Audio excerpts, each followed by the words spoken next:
them one thing. Don't need the jewels and the pearls and all the things in between. I need a lot of your time, and I be needing attention. Need that next level love, boy, you know I'm feeling ascension. I'm feeling ascension. I see what we're missing. Put some clothes on, baby, can we go to a dinner? Let's go to a movie for just us two. Let's make new memories between me and you. Heels, check. Beat, check. Run up the check, baby, tell me what's next. Hey, love, check. Fun, check. One-on-one, baby, we needed this. It's a day night. Get dressed, let's get dressed, let's. It's a day night. No stress, no. No stress, no. It's a day night. Get dressed, let's get dressed, let's. It's a day night. No stress, no. No stress, no. Know you needed my time, and I'm needing you too. Fly me out to dinner, reservation for two.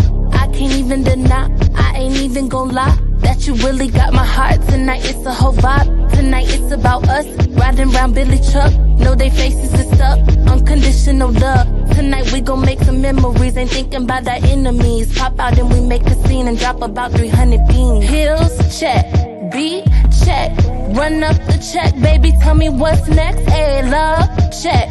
Fun, check. One-on-one, baby, we needed this. It's a day night. Get dressed, let's get dressed, let's. It's a day night. No stress, no. No stress, no. It's a day night. Get dressed, let's get dressed, let's. It's a day night. No stress, no. No stress, no.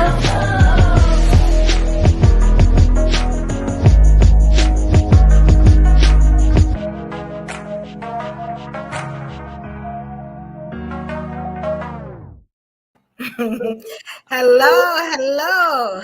Let me just turn on this camera really quickly. Okay. Okay. Can y'all hear me? Yes. Yes. Okay. I just happened to lose the whole screen. I'm not sure what happened, but I can still talk because I'm professional, so I get it back. Welcome to the Live Ladies Podcast. All right. I want to shout out everybody on Instagram. I see you guys.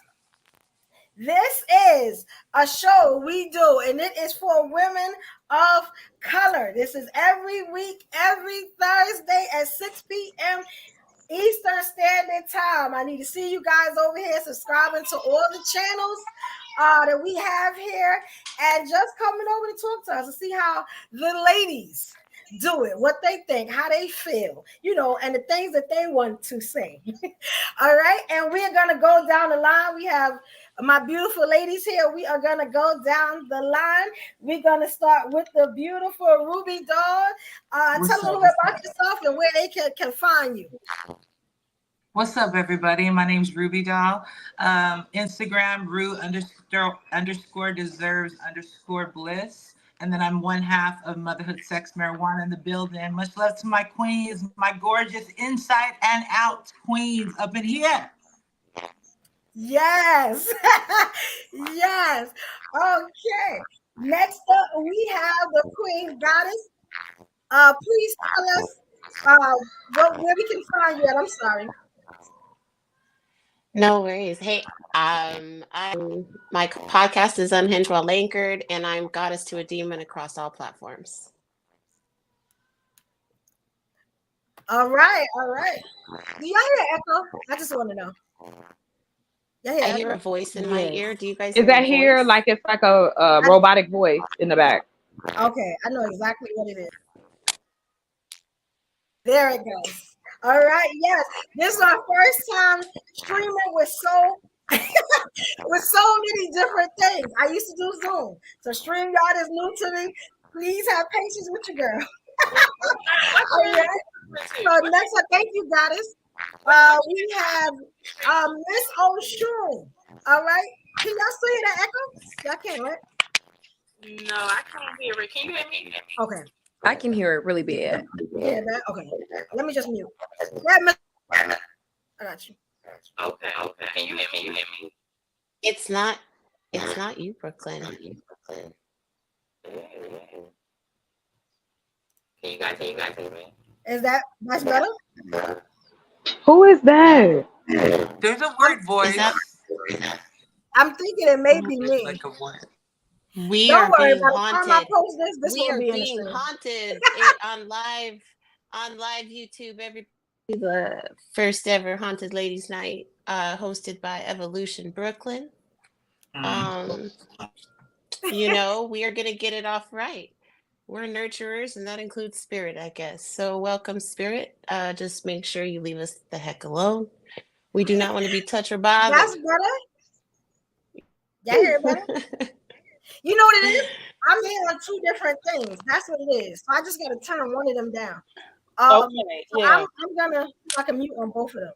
Okay. Yeah, I was gonna ask which platform were you streaming to? I'm also on Instagram too. On Instagram. So too. maybe that may be the problem. Okay, yeah, I that's happened to me as well before. Yeah, if you would have to somehow mute both of them so that they won't interact with one another. But I don't know if that would work. But listen, take it with a grain of salt. There's no sound. Page, they won't even see this. There's no sound. There's so you fixed it. You're good. It's better now. Yeah, whatever you did worked. That worked perfectly. There's no strange man talking in my ear anymore. It is. See, we should have known. The Spirit was a man. Let me start. All right, bye. Evolution, what channel are you what YouTube channel are you streaming to, Evolution? Mine, but it's two of me up here because one of them came down, like one of them fell. So when I was getting ready to come back, because you know when I play the intro, I'm on a different page. When I was coming back, it came down, so I went back into StreamYard. So I think maybe that's what the issue is. So it's two of me. I don't know if I took one off. No. Yeah, so if you had two of the same show opened into the same studio, that's why we had that distortion. So you had two studios open. Okay, I was trying to find the YouTube. I can't find the YouTube. What's the name of it specifically? It's supposed to be streaming to Evolution Era Media. If it's not, I'll take it from the Instagram and put it on later. But it's streaming to yours, right? Chocolate? Oh yeah, I got it streaming to mine right now. My sister just checked for me. It's streaming. It can only stream to one YouTube page. So okay. So I'll no. Everybody, you can So if you're going once you said yes, we all can stream. All of us can. We can all stream to our channels. Yeah. Right. Whatever we signed into for YouTube to, like, if it's Zoom, if it's Instagram, if it's wherever you want it to go, we all can share it. So mine is sharing right now. My sister just showed me. So I'm taking your link. I'm gonna put it back here, the link to the show we on right now, so that if you wanted to, share that. But I'm sharing it in my channel. So that's what's happening. On my page, but I can't see it. I know we still on Instagram though. So I can't see it on YouTube. I don't know why. I can't see it on YouTube. But you can see it on yours, right, Chocolate? Yeah, it's on YouTube. Go under if you go to my channel, you can see us on there. And then so Evolution. So I just have to get it from you later. At the top right hand side of your screen, where you see the drop down, you'll be able to see where you're streaming to. If you didn't set up the stream key, then that's fine. You're still going to record it to your studio, so you'll still be able to. And I just put it on later. Onto YouTube. Yes, that's good. We don't have to panic. I'm gonna cut all this stuff out. So if you guys are on your desktop, laptop, or whatever, you guys can stream it out, and then we can share your links, so everybody has access to get in through that way. Otherwise, you'll just have to post it later. But you are active in Instagram, so you do have live feeds. So if we can circumnavigate, but I just flowers because that is the definition of teamwork. We came together. Yes. Yeah. We did that intentionally, audience, because we wanted to show you what a group of Black women look like working together. See, no attitudes. Yes. Absolutely. So and I didn't contribute, but I was wishing y'all well. See, look, community. Sometimes we need supervisors as well. See, that's the beauty of the project. And so I just want to applaud all of you ladies. Congratulations for that demonstration. Back at you, ladies. Back at you. I'm glad that we worked that out behind the scenes so it would play out perfectly. Good job. Now, this is the thing, right? So it is two of me. Now, I can leave the studio, right? One of me got to leave. And the stream will still be going, but can I get back in if I leave? That's the only thing. I can't, right? Because this person got to leave right here. So even if it was to take your screen out, we are all in here, so the live your feed would still be here. It was still. So you would just have to enter the studio from your desktop. So yeah, you would still be okay. I'm not seeing the YouTube side. Yeah, guys on Instagram. Look, see us on YouTube? I don't see us. I see Real Bravado Network left a comment. Yeah, I see. Okay, so what? Okay, it's live somewhere. So should we start the stream over? No, you're no. Right. Yeah, don't get it right. Yeah, it's just okay. Trial and error happens. Because it definitely ain't streaming to my page. Right. I don't see it on Evolution Era Media on the thing. Go up into where you're streaming it to just be sure that specific YouTube page is where you're streaming it to. Okay. Now I have it in here, but I guess if I started this one, it ain't gonna, because I can't. It says scheduled, so I guess it never took it. Oh, click it. So if you go into you're in the studio. Yeah. Should I take it off for the minute? And I know you guys are problem solving right now, but this is my first time ever streaming this way. So how does this work? Listen, when I tell you, I've done shows before. I never had this problem. If you just press stream this to your audience, it's just on your page automatically live, like in the video section. Oh wow. Yeah, it people just see that it's live, and soon as she hit in live, it'll just go straight to videos for you, not your live, but videos. It's just magically appears like that. I better make a real page then. That's kind of cool. I want you to do me a favor. Listen, you in StreamYard, right? You looking right at the screen, right? Evolution. Can you hear me okay? Yeah, I can hear you. It's okay, live. so for some reason. But I went to the thing. It's live, but I can't see it on the page. But that's what I'm saying. It'll go straight to it. Right, it's gonna record, but you already have I just went to your page, and it's saying it's scheduled for me at 5:15. So. Right, so you'll have to. I'm gonna tell you exactly what to do because this has happened to me. Go back out, come out of the studio. And you got to go into the studio. That you probably got two things going on because you got one that's saying 5:15 and then you live with us.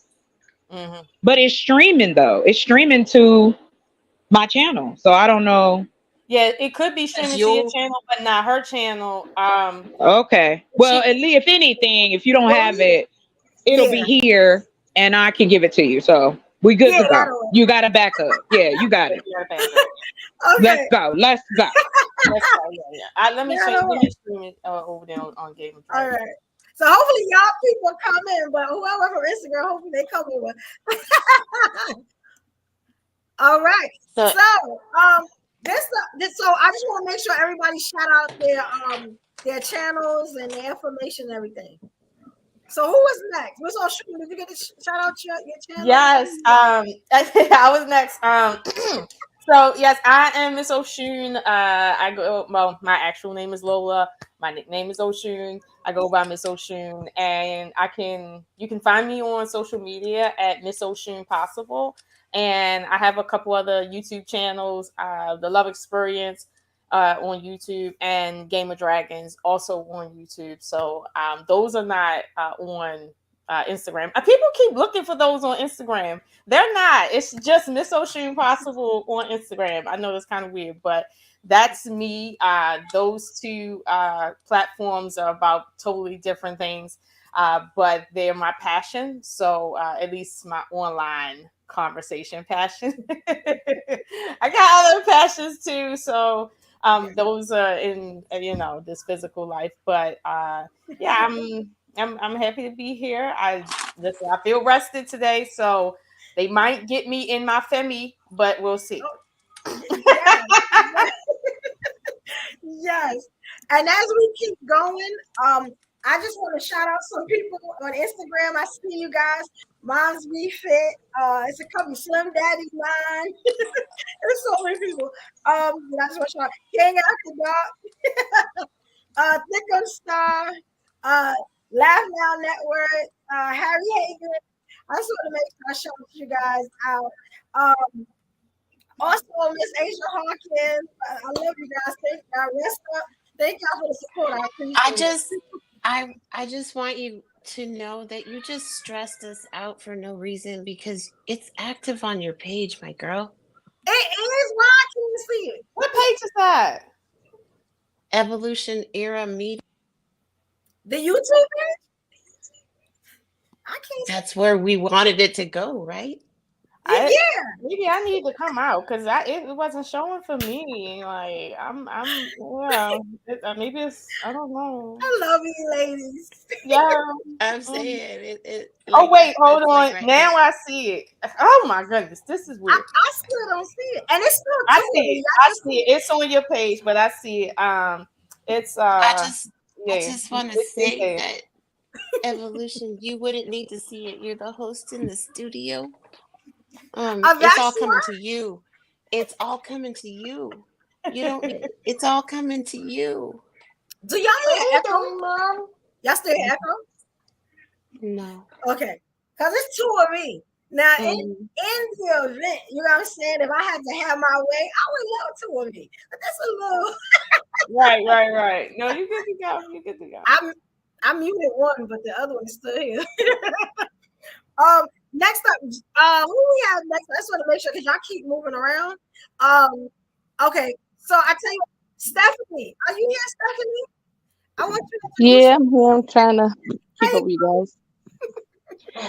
Hi, I'm just gonna go really quick on the Wife School podcast. I am on all platforms: TikTok, Facebook, Instagram, YouTube, and I talk about femininity and advocate for men as well because they need to know that we support them.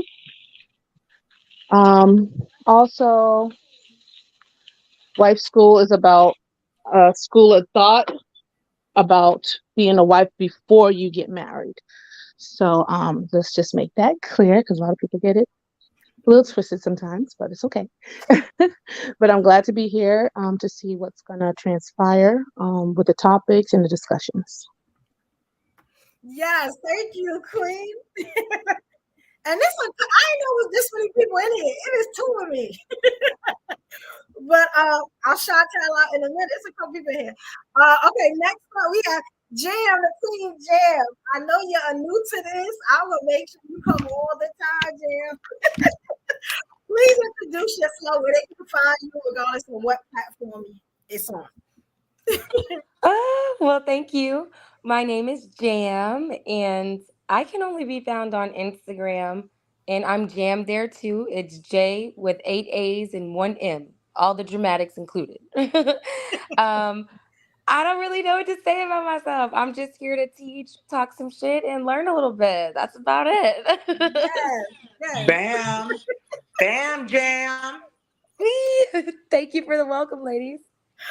All right. And last but not least, we have the Queen Chocolate Earth Please tell them who you are and where we can find you, Queen. Chocolate, you still here, Queen? I'm here. I didn't know it was my turn. I'm sorry. Okay, now listen. I'm here for Evolution and the ladies. This is not the sweet chocolate that you think I am. I'm here to talk that shit, that real shit. So let's go. Gloves is off today. Much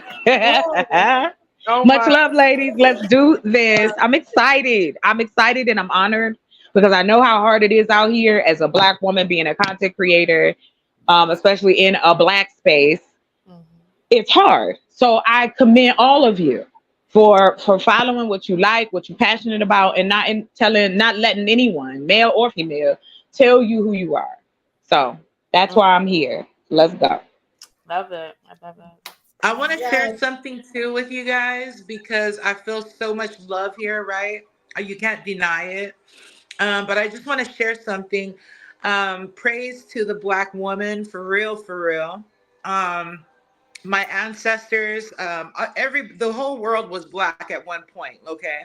But what I think I need to remember as well in this shared experience, that there's some things that I did not experience that my sisters have gone through. And so I never want to take away from that experience, and I want to give them all their flowers. So when they're talking Black women, I'm talking about all of those, you guys on here, and I love you deeply. I mean that. And it's not weird, because if motherfuckers can say they hate or H-word somebody, I can love you for no reason. Right. I respect that. Come on. Yes. I'm sorry, but yes. If you can do bad, you can do good. If you can be an asshole, you can be decent. Stop pretending like we can go on the other side, like nobody lives in a peaceful, pleasant life. Like, okay, we ain't started yet. I'm sorry. Go ahead. Nah, you're on fire. I love this. I love this. Now, this is the point of the show where what we do, and I hope I'm not too loud. What we do is we've had like predetermined topics already, right? So what I've been doing for the last 2 to 3 shows is I just picked one that we talked about when we had like the first meeting, when we sat, and we just talked to each other, and we just wanted to talk about what Black women wanted to talk about, what they thought about certain things, wanted to address, when they wanted to put out to the world, right? So this is what I love doing this. Okay, and this was one of the topics. Here we go. We are talking about tonight side chicks, boyfriend number 2s. I know y'all know what that is, and trauma bonding. Now, this came up in a couple of different ways, and even myself, I have a crazy story about this, right? And what I wanted to do, I guess, just starting it out, because I had people sending me clips and stuff. One of the clips was really interesting. I'm gonna get that on soon. I want to ask you, ladies, like before I give the trauma bonding, the definition. What is trauma bonding to you, ladies? Whoever wants to start. Well, just to kick it off, trauma bonding is basically what we have in common, what our relationship is based on, is the traumas that we've been through. And people do that all the time. You have, people who have been abused or treated badly or whatever the case may be. Another person could be in the same situation and y'all bond over that. It happens all the time. It happens when there's deaths or relationships or something tragic happens. You usually end up trauma bonding with somebody. And then, and then that may be used in a positive or negative way, but unfortunately it's more negative than positive because you realize there's nothing else between y'all, or you realize that they're using the trauma bond to keep you with them. So there you go. An example of that would be why they make the rule in AA that you're not supposed to date each other. you're meeting in this Right. space that's supposed to be, it's Great it would just be a example. volatile situation. So yeah, thank you. I get it. Okay. Now that was good. Now, if anybody else, because I want to ask y'all another question, right? If anybody else want to go, just let me know. Just jump on out there.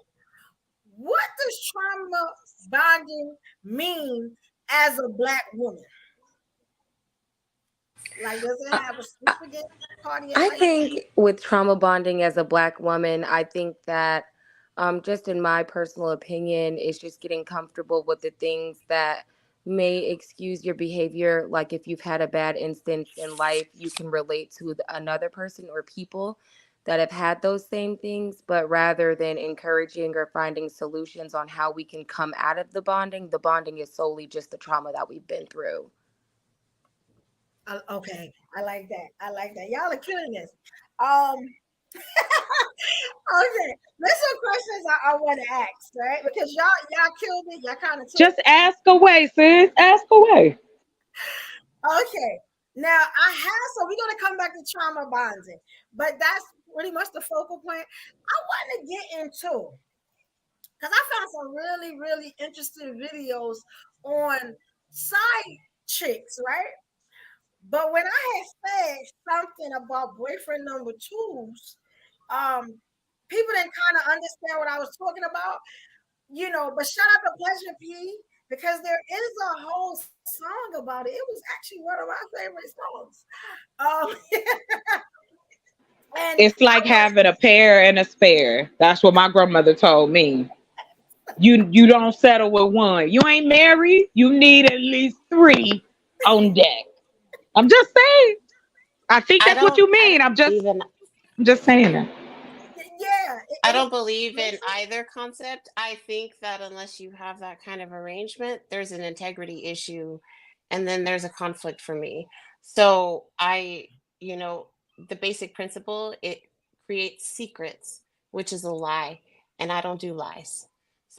That's just like it's either a conversation or just no. There's no, for once, I have a black and white area. Oh my gosh, I'm so proud of myself. I believe the way you start something is the way it probably might end. So if you have this roster to start, you're going to have that same roster when it ends. It's like, are you all in, or are you 1 foot or 1 foot out? So I believe that you should try to, as best as possible, narrow down your choice. I would disagree with, because that means that I'm already predetermined to accept that there's growth. And if I meet somebody that has a roster and, we've moved through a commitment, that roster would fall away. I would never just I'm assume talking it about was the still woman. there. I'm not talking about a man. I'm talking about you. She said have a pair and a pair. I'm talking about the woman, not the man. I'm saying that. Yeah, I get exactly what you ladies are saying. And don't get me wrong. I think that monogamy is fantastic. If you find somebody you want to be with, I have attention deficit syndrome. So that means I got to have different men to keep my mind busy. No, I'm just playing. Oh my word.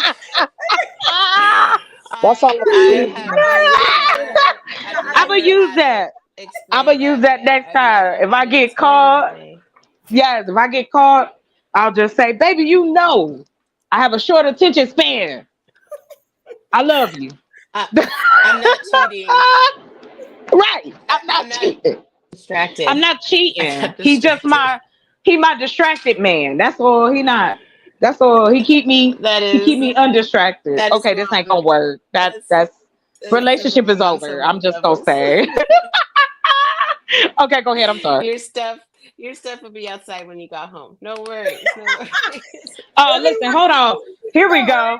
So you talk about it's the woman. Girl, listen, I believe in Uber and Lyft. You ain't got to drive over here, baby. I'm going to send you right back home. That way, ain't no excuses about what's wrong with your car. You good. Go. Goodbye. Take care. I love you. Sometimes it is. Yes. Screen or their own. Yes. Yes. There you go. That's just a point of view. I'm not saying it's right or wrong. I'm just saying how I was raised is different. And plus, when you have a short attention span, you know, men got short attention spans too. So how that's gonna work? Yeah. That's not gonna work. So that's why I need more than one. No, I'm just like, okay, let me Oh quit my before I get in gosh. trouble. She'd be like, wait, who's watching? You know, knowing it's on multiple platforms. Now, you know what I'm gonna ask, right? Because I'm gonna fix this audio issue, so I'm gonna drop down for a minute. But what I want to do is I want to ask the first brave woman.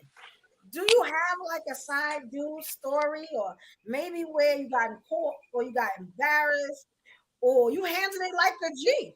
You know, anyone got a story or anything? I got a couple, but until I fix the audio issue, I sure do. I want to make sure y'all good. Go ahead. I would like to. Ruby? Yeah. I'd share it. Long story short, this is when I was not polyamorous by any means. I was actually in a very seriously monogamous relationship. And so, long story short, once I found out that he had a situation, I didn't get mad. I didn't retaliate by any means. I just pretty much made it known to a couple of people that, you know, it was on. And it was on in the fact of, we don't even maybe need to do dinner. We can just hang out, smoke a few, and bust a couple. And so, anywho, I did start dating somebody that I Ruby, met you my online. best friend. I think you are awesome. Thank you for saying that. Bye bye. Well, and then so let's just say this, guys. I what's it called? I stepped out. I started dating this handsome man who I was just like, oh my gosh, he's amazing, right? And he pretty much became that boyfriend, and he pretty much introduced me into, I guess, into like more of a polysexual. It was just that, you know. And so I really respected him, and he helped me to open up my body to myself, because I had forgotten who I was in that marriage.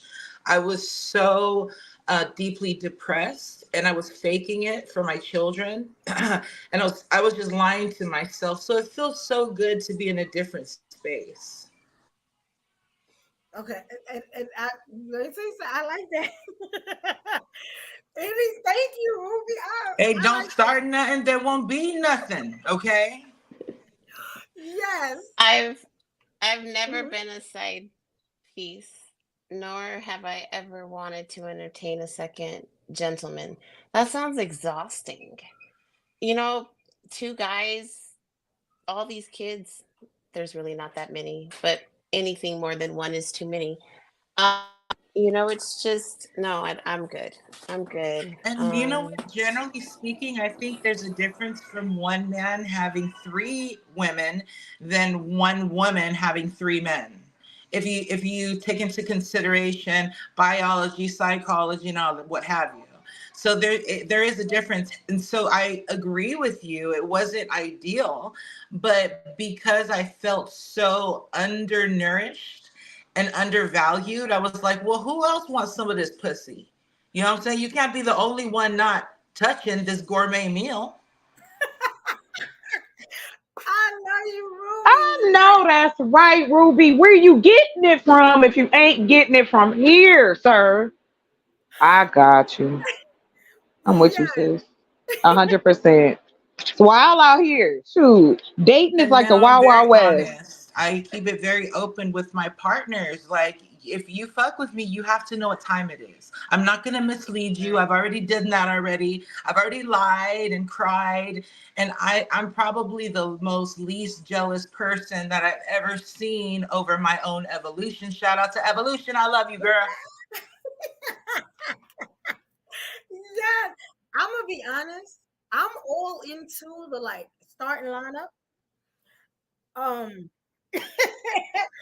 But I'm so jealous. It's so amazing that I was able to do 11 years of poly. Because I don't know. I think it's the Leo in me though. Because I am like a diehard Leo. And yeah, I don't if it's I feel like it's mine. Yeah. Now if I share it with you, then that's something. But as far as like the going ahead and trying to take it and all that, I'm funny on that. And I turn into a whole lioness when it come to mine. You know, and you know that could be a flaw. I have a similar concept. I definitely do not like to share. I'm adaptable though, right? Because sometimes situations change, mindsets change. So I leave myself open ability of a conversation. Not that I would really want that to be something that happened. I just now realize that having the conversation doesn't mean it's going to happen. So I'm open to it now. I get it. I definitely get it. I definitely get it. But and we got some people. Make sure I don't share. So that's why I led with that. I don't share. You know. Yeah, I'm kind of selfishness first. Selfishness first, rationalization later. But I'm a work in progress. I'm there to watch. Baha. I'm gonna pass on that. I love it. That is just so funny. I would like to add though too, because I was running my mouth, so I'll tell the story. I was not sleeping with any of the men I was with at the time. I was dating like about I want to say about 3-4 dudes at the same time. Huh? Yeah. So, well, one liked music, one liked sports. The other one was into like, you know, let's go to the museum and all that. And then I had my hood friend who used to come over and we would sit and smoke and chill. I am very honest about the fact that if I'm single, I'm single. If I'm with you, I'm with you. Now, in your mind, if you decide I'm your only one, I'm going to tell you right now, that's a bad look. You shouldn't even do that. So what ended up happening was this. Somebody got jealous. So I used to go out when it was fun to do. I used to go out and go dancing. I love to dance. So I would go out all weekend. You know, you have a little social group you run into. So I had brought one of my friends with me and they was like, wait a minute. And I was like, what you mean? Who is this? This is my friend. And she was like, well, what about dude from Thursday? And dude looked at me like, oh, you got a boyfriend? I said, no, he my friend. Yeah, I kicked it with him that day. Like, what? So my relationships, I have a tendency to be, I guess I've been accused by other men that I treat them like men treat women. And I said, well, maybe y'all should stop treating women that way. That's not going to happen. You know that. Right, exactly. So, look like there's a problem. So, and that was because, again, my mom, she encouraged me to date. She said, find out who you are first. Don't settle with nobody. Don't do that. Don't do that to them. Don't do it to yourself. Okay. You find somebody that you love and you care for, fine. They love you and care for you too. But anyway, so long story short, he was there. My other friend showed up and they was like, they had never met. So I just introduced them to each other. I was like, hey, that's my boy. That's my boy. Hey, how y'all doing? We all set up and got drunk. I don't see why we pretend like that kind of stuff don't go on. And that dude, I continued to date everybody at least for another 3 months. So wait, or were you? It's just so I'm clear, because I was in and out having issues. Nah, you good, sis. Were you having sexual relations of any degree? No. Any of these men? None of them. No. Hold on, Chocolate. Let me be clear. Were you having intercourse with one, hand job with another one, and then that, I know what you meant. I knew what you meant, and it is a no. It's a no to all of it. Yeah, okay. No, I say that up the gate. All right, now let me ask my question. Yes. Were you benefiting financially from any of these men as if you were their girl? No, I was not. I You were had paying for the dates? Why not? why wouldn't I benefit from the date? They asked me out. That's Yeah, the but you made benefit. them pay. But I'm saying, like, a man equates his money with his time. So therefore, he's invested in you or investing in a date, which is kind of by default investing in you. So that would be some notion that, hey, this is my girl.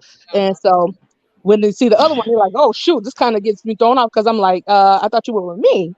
But the thing, to your point, and I completely understand where you come from, I'm not that girl. I tell people up front what it is. There was never any, if I want to have sex with you, you'll know. If I'm your girlfriend, you'll know. So wait, because for me, it's not just about him choosing me. It's about me choosing him as well. So we both have to be on the same plane, or we can't deal with each other. So wait, so you had to have a conversation with each one of them and let them know we're not dating. We're just dating it. No, we are dating. We're not dating to be in a, like, monogamously dating. And I also would say, and they would ask the same question, was, no, ain't nobody getting the cookie. It's mine. I give it to who I want to. And to me, I guess I feel like this, and to your point, no disrespect, but I feel like that's the problem with men. They think that spending money gives them a some kind of key. I don't care, because you've decided that in your brain, I'm not in, that just because you take me to dinner or we go to the movies, that I'm with you permanently. That makes no sense. I see what you're saying. Now, okay, let me say this. I agree that dating is dating, right? Like, I go on a date with somebody, they might pay this time, I might get asked out by somebody else. Another day, they may pay versus me, whatever the case may be. And we understand we're dating, right? And yes, you're right. Some men do have an issue with equating dating with exclusivity, right? Which is different. Like, it is different. Instead of just asking, just to your point, Lola, instead of asking. What I'm saying is this. Some men do that. Some men don't equate. Some men will ask you, say, hey, we dating. Is it anybody else? Because they kind of assume that it's somebody else. So that's an individual thing. However, biologically, men follow where they put their resources, and that's not going to change. From an evolutionary standpoint, if a man is working and he's putting any of his resources into a woman, in their biological makeup, he's acting as something over you, whatever that is. And he might not even see it that way. But men do that. Now, here's where it gets complicated. Well, not complicated, but it's better. If you're paying equally for the times you spend with someone and y'all are just friends hanging out, and that it's not an investment on their end, like they don't always come to the table paying for stuff, and it's really just hanging out, no sex, sometimes you equally pay, then there shouldn't be any issue with like confusion. But if any of them thought that you're trying to get to know them to see where this goes, and then they see another man around trying to do the same thing, I get it. You're not in the wrong for trying to open your options up, but the way men operate with each other, they're too territorial for us to really think that that's going to go well. I'm not saying that it's wrong, but reality says men are territorial. If they spend $2 on you, they territorial, even though that's some fuck shit. They territorial. And you know what? And to your point, I completely agree and understand. That's why, for me, I understand based on my experiences with men and the things I've learned. My father, the whole nine, grandfather, the whole nine. Mm-hmm. So for me, in almost like studying men, is the fact that I have learned that being blunt and truthful causes me more problems than telling a lie. So I would rather just deal with the problems. You don't like me, you want to call me out my name, do whatever you want to do. Now I'm going to tell y'all this. I have never cheated on anyone. Meaning I ain't never slept with a dude while I'm in a relationship with another dude. That don't work for me. No. If I want to, sex to me is fine dining. So if I think you're gonna waste my time, I'm not gonna give it to you. It's the truth. I'm sorry. I feel the same way about my time. No, though. you're Not fine. even just my body. Yeah, like here's what I say to both of you ladies.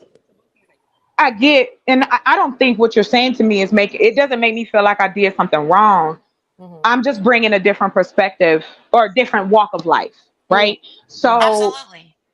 My own thing is definitely... right, and like I said, and no diss to anybody else's lifestyle, but they were company. They hung up. I have male friends the majority of my life. Like, they come to the house, we kick it, and listen, it wasn't me. Like, I wasn't trying to make nobody stay. It was more or less like, let's hang out, let's have a good time. Here's what we're doing. If you don't like the way I get down, you are welcome to leave. And it has nothing to do with, I don't have any respect for you as a person or a man. It's the fact that I'm telling you the truth. You're not gonna like it. You may like it, you may not, but you can't pretend that you're going to be with me just because you want to stop me from hanging out with other males. And see, that is why I kind of ease back and would be like, we cool. Because like you said, men are territorial. Well, so am I. And you're not going to tell me I got to get rid of my friend because you done decided that he make you feel insecure. He's been my friend. Like, why do we... But we'll get there later. I ain't going to go that far. But I'm just saying, me personally, dating for me is dating. We're going out on a date. We don't have to have sex because we went out on a date. And I can you know what I mean? I don't. Yeah. We all operate at our own level of comfortability, right? So that's definitely nothing question.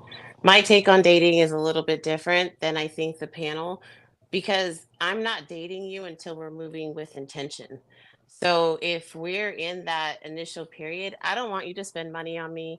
I just want to get to know you. I don't care if there does not have to be any kind of financial in there, because there's going to be a conversation where we're going to be like, hey, let's see where this goes. And then we're dating. Dating multiple people, not my bag. It sounds icky for me. I don't care how that sounds. I am definitely walking in an energy now that the next person I see is my husband. I'm with you, sis. No extra. Oh yeah, I'm with Goddess on that one. The whole actually dating multiple people thing. Listen, I'm not trying to remember what I said to one versus another one. I ain't trying to remember which one I used the condom with, which one I didn't, which one saw that shirt but not this shirt and these panties. Listen, I don't got it. Okay, I just one man to deal with and put up with, and that's it. I can't juggle, like, because I just don't feel like I don't want to. I'm tired. I don't like it. So I just feel like I went through all these relationships and it was training. I became better through each relationship, and now I have the opportunity to put all of the knowledge to good use into the right person. So maybe it's just the way that I've chosen to look at life. I'm ready. I got a few more things to do. I'm not ready. So let me not lie. But you are, sweetheart. But this is what I'm saying, and I want to say it back to you. I give you mad compliment, right? I've listened. You be in the chat, you be dropping info. I be watching, and so I respect it. Mm-hmm. My mother only was with one man. She married him. She was with him forever. That they're both passed on, but she was with him. Sexually only with one man? Yeah, my mother was only with him. The sound of only with my father is what's wrong with the youth today. No, I'm just playing. Well, you know what? I guess I look at it, the reason you hear that in my voice is because my father didn't deserve it. And I'm just keeping it 100. He didn't. He cheated on my mother. He married on my mother. He had children on my mom, and I think I know it has a lot to do why I'm not trying to place my feet and commit. Okay. Because you get where I'm going? Because it was like, I saw, a lot of women like this. My grandmother, same way. Yeah. My grandmother stayed with they stayed together. Oh, they did together for 50 years. That's amazing. No, it's not. If you don't you know what I'm saying? If you don't come to the place where you don't even like each other, I don't want that. And you know what? You know what, Chocolate? I think a lot of us deal with our relationships from what we've seen in our Of course. Yes. I know for me, my mother was like a horrible wife and she was very disloyal and she did very disloyal things. So when I grew up, I was hyper loyal to the point it backfired on me because to your detriment. Yeah. Because I didn't want to go through the pain of what their marriage was. And so I was like extra loyal. And then people, it just didn't work in real life for that. But that's what happens when you become traumatized by your parents and grandparents' relationship. It makes it weird. So you're either trying to fix problems that they had, or you're trying, or you're perpetuating problems that they had. So exactly. Whichever one it is. But to your point about watching your mother and grandmother be loyal and with one man only to meet that end, it's like, well, if I'm gonna have to go through pain anyway, I might as well feel like how I want to feel when I deal with the pain. So I understand it, even though I'm not gonna say, well, everybody should be cheating on each other. I'm not, because my sister passed away because her husband cheated on her.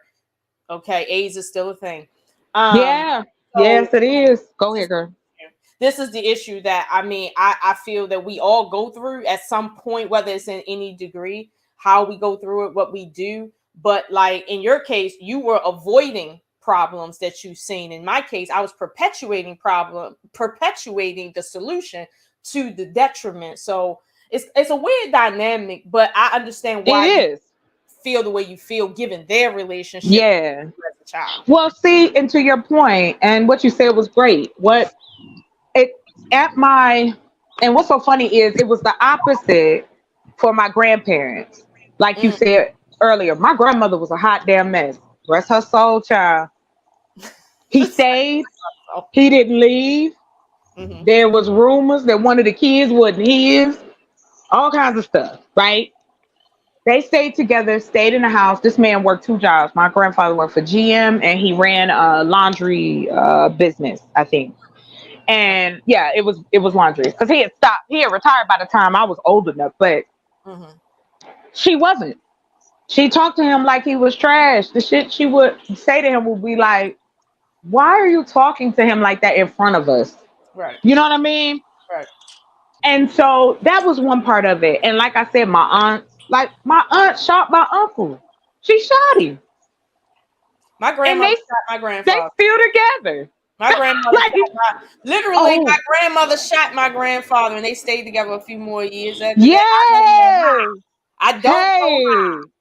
I don't know. Lola, wait a minute. Where did y'all raise? Where was you born? Listen. Look, I just want to send all y'all ladies a virtual hug because there's a lot to unpack. Thank you. Yes, it is. I'm wondering, why are you celebrating the fact that the woman is being bad to the man? You guys are excited, but when the man has done something, y'all like, oh, there's this and that and that. Oh no! Let me fix that. No. I personally, the reason I said that was based on what Lola was talking about. Mm-hmm. Your experience in life just dictates and has a lot to do with how we deal with each other socially. We've all said up here that we've gone through things. Ain't nobody in the world ain't gone through nothing. It's just about how you cope. So like how Lola was saying, how she coped, but no, please don't take my tone for excitement that my grandmother, she was not a good woman to my grandfather. Her personality type actually was my dad's personality type. So my mom had to deal with her and my father. My grandfather just sat back. And in prior, you said that when you found out that your best relationships is when you did treat the man bad. So it's not nothing that new. Well, let me kind of said it, That's no, I'm standing by what I said. Okay. It was the reactions of them. Like, it was like, okay, for instance, I was with my ex and I had broken up. We weren't together anymore. But this man would call me endlessly. He would show up to my house And I just told him it ain't when I say treat you bad or whatever, however I worded it, my bad. What I'm talking about is if I gotta drop that truth on you in the sense of please leave me be. Please leave me alone. I don't want if the relationship is bad, I'm gonna bring it up. If it ain't working, I'm bringing it up. If something's wrong or we feeling a certain type of way, I'm bringing it up. And then it turns into, well, why are you bringing that up? That's not what's happening. And I don't think that way. And don't try to put words in my mouth. It becomes combative. And then it's like when I stop calling, when I don't talk to you for long periods of time, when I don't need you or want you in my life, that's when you want me. That's when you want to do the tap and fetch and dance jump. That's what I mean by being cold, because I have to be. But if you were to get into a marriage, right? If you were to get into a marriage, are you still going to carry out these same types of behaviors? Because that's really, it's not balanced. You know what I'm saying? Because like, say if no, it's not. Shut down. No, like, I don't think or anything. You know. I would caution not to sound pretentious, because everybody's experiences are different, right? And so what is amazing about the whole thing is we start out as these docile species, right? We are there for the men, and what you're hearing now is the end result of those. And most of the women are looking for the man to lead them back to that energy, right? And then there's some, as you know, that look to find it themselves, and so they go a different route. It doesn't matter. Any direction it takes us to get there is important to the individual. So judgment on them because they don't align with your particular beliefs is doing a disservice to us as women. We should be balanced and provide different viewpoints so that the others have an opportunity to form their own opinion. None of us are right. I know, but I'm just following up. It's okay to play devil's advocate, Miss Goddess, because I'm saying sometimes how you do one thing is how you do everything. And those are behaviors, like you said, if they're learned in the past, which comes to now, I'm just asking if she would still continue that behavior, because she probably might be used to just be like, okay, this ain't working, I'm gonna bring it up. Or like, but if you're in a marriage, you know, that's a different level of commitment. But some, as we find, that a lot of women do initiate leaving, or we look at the 50 years as, oh, they made 50 years, but it wasn't good. But like you said, that was their viewpoint or whatever they took to get there. Okay, that was their marriage, even though it was messy and bumpy and rocky, but the point that they made it to some length needs to be applauded. But I'm just asking her that question. I'm not trying to be, you know, pretentious or anything. That's all. I applaud people for making it to their destination, but I'll be honest with you, like as time goes on, the goals are changing. As they say, the goalpost is being moved. The goalpost has been moved. Now that like we're here, right? The culture is different. A lot is different. The goalpost isn't the same. Like it just isn't. So like for me, I mean, goals for me isn't being unhappy for 50 years. Like that's not the goals for me to say, hey, to some person I made it 50 years. Like that's just not the goal for me. And I'll be honest with you, in wife school, I do understand that there are some women that are operating in marriages as if they're boyfriend, girlfriend, and on that, you know, dating thing. Like there are some women that are really immature like that. But my question is, how did they get married in that level of immaturity? Now we're in a different conversation. But to the point about this energy that Chocolate is talking about, I've even noticed that when you treat men like they're not important to you, they are very poignant. They get responsive. They get more responsive. It's almost like when you treat them like they're not a thing, and they know other men are around, they tend to be on their better behavior, versus when you treat them like you're everything I'm trying to invest in. I am here with you. You're the only thing I see, and nothing's going to come in between that. That scares them, and they will a lot of times treat you like an option. That's what I've noticed in my own life. I've seen my sisters go through it. I haven't seen my mother go through it because she was just on some bullshit. But I've seen a lot of women have that same mentality where when they treat a man like he's the end all be all, they have gotten left with children. And one lady got left with 9 children by herself. And and he just went on with another woman like it was nothing. And she was very bitter afterwards. But I understood why she was bitter, because it's like 9 kids. I don't even know if I had 9 people in my house except for it being an event. I don't know what that feel like. But this is what we go through. And, I think to your point, there are outliers that definitely need to be addressed as far as like marriage. But before marriage, because I don't think anybody should be getting married if they in this energy dating. I don't know how you get there. But here, it does seem to work better when you treat men a certain way. It just does. But I'll be honest with you, when you find a man that's actually right, he's not on that energy. He does see you for you, and he treats you the way you need to be treated. There's a small percentage of men that have that, as we call it. They out here. Yes, you are absolutely right. They are out here, but the majority of them, you gonna have to treat them like they ain't shit to get them to act like shit. So, but okay, sorry. Let me enter the chat. I wanted to ask though. Let's just say, like, so we can't hear you, babe. Right? I'm sorry, baby. We can't hear you, Evolution. You mute. You mute, hon. Go ahead, hon. I'm sorry. Okay, so I'm just saying, like, we're having these discussions, yet we're not really addressing the true elephant in the room, because a lot of it has to do with how we present ourselves. So sometimes we miss the person we're looking for because we may be caught up in some kind of conflict. You know what I'm saying? Like, so it comes down to decorum a lot of times. And it's missed opportunities because of ourselves, right? We can say in many cases, it's, let's just say, the mouth, the disrespect, all of these different levels that add to the why they were in these particular situations. Not to cast blame, just, it's just we need to hold ourselves accountable too, because sometimes we are the problem.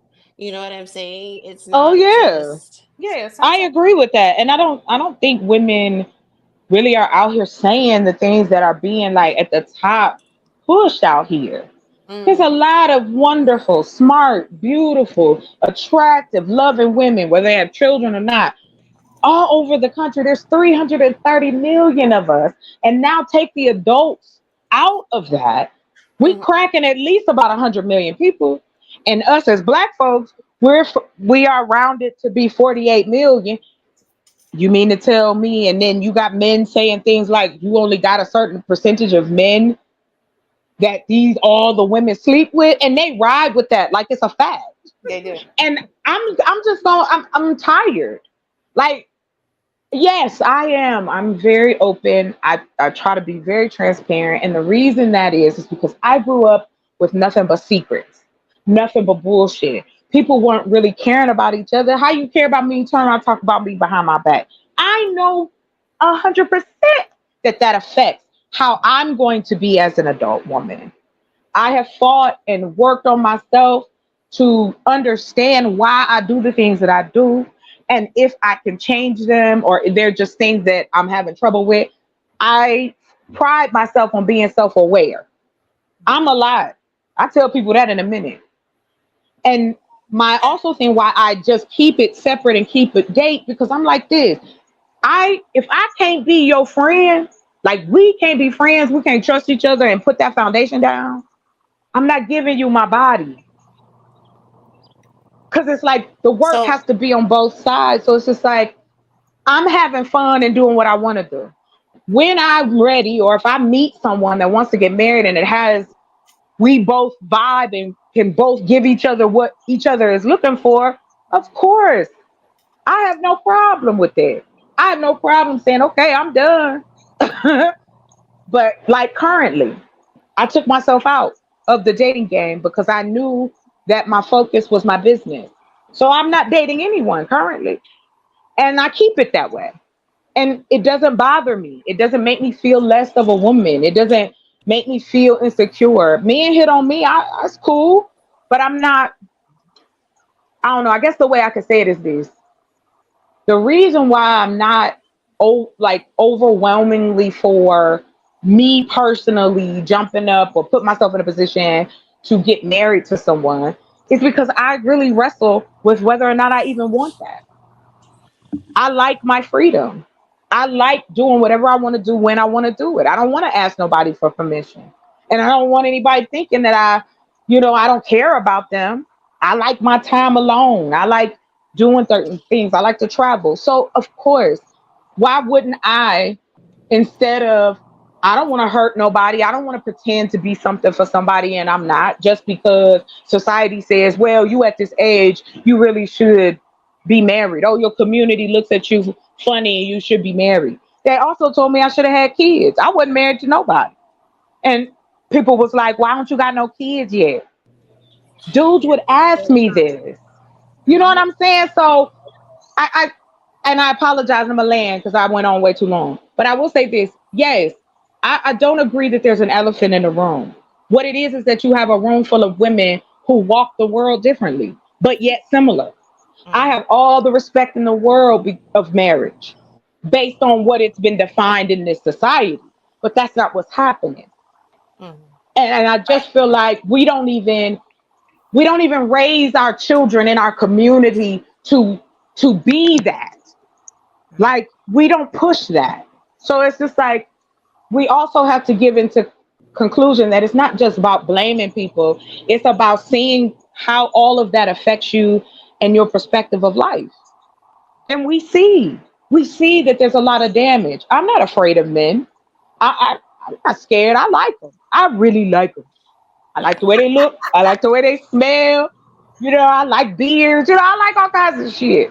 But the truth being is that I personally am not giving away any of the energy that I need right now.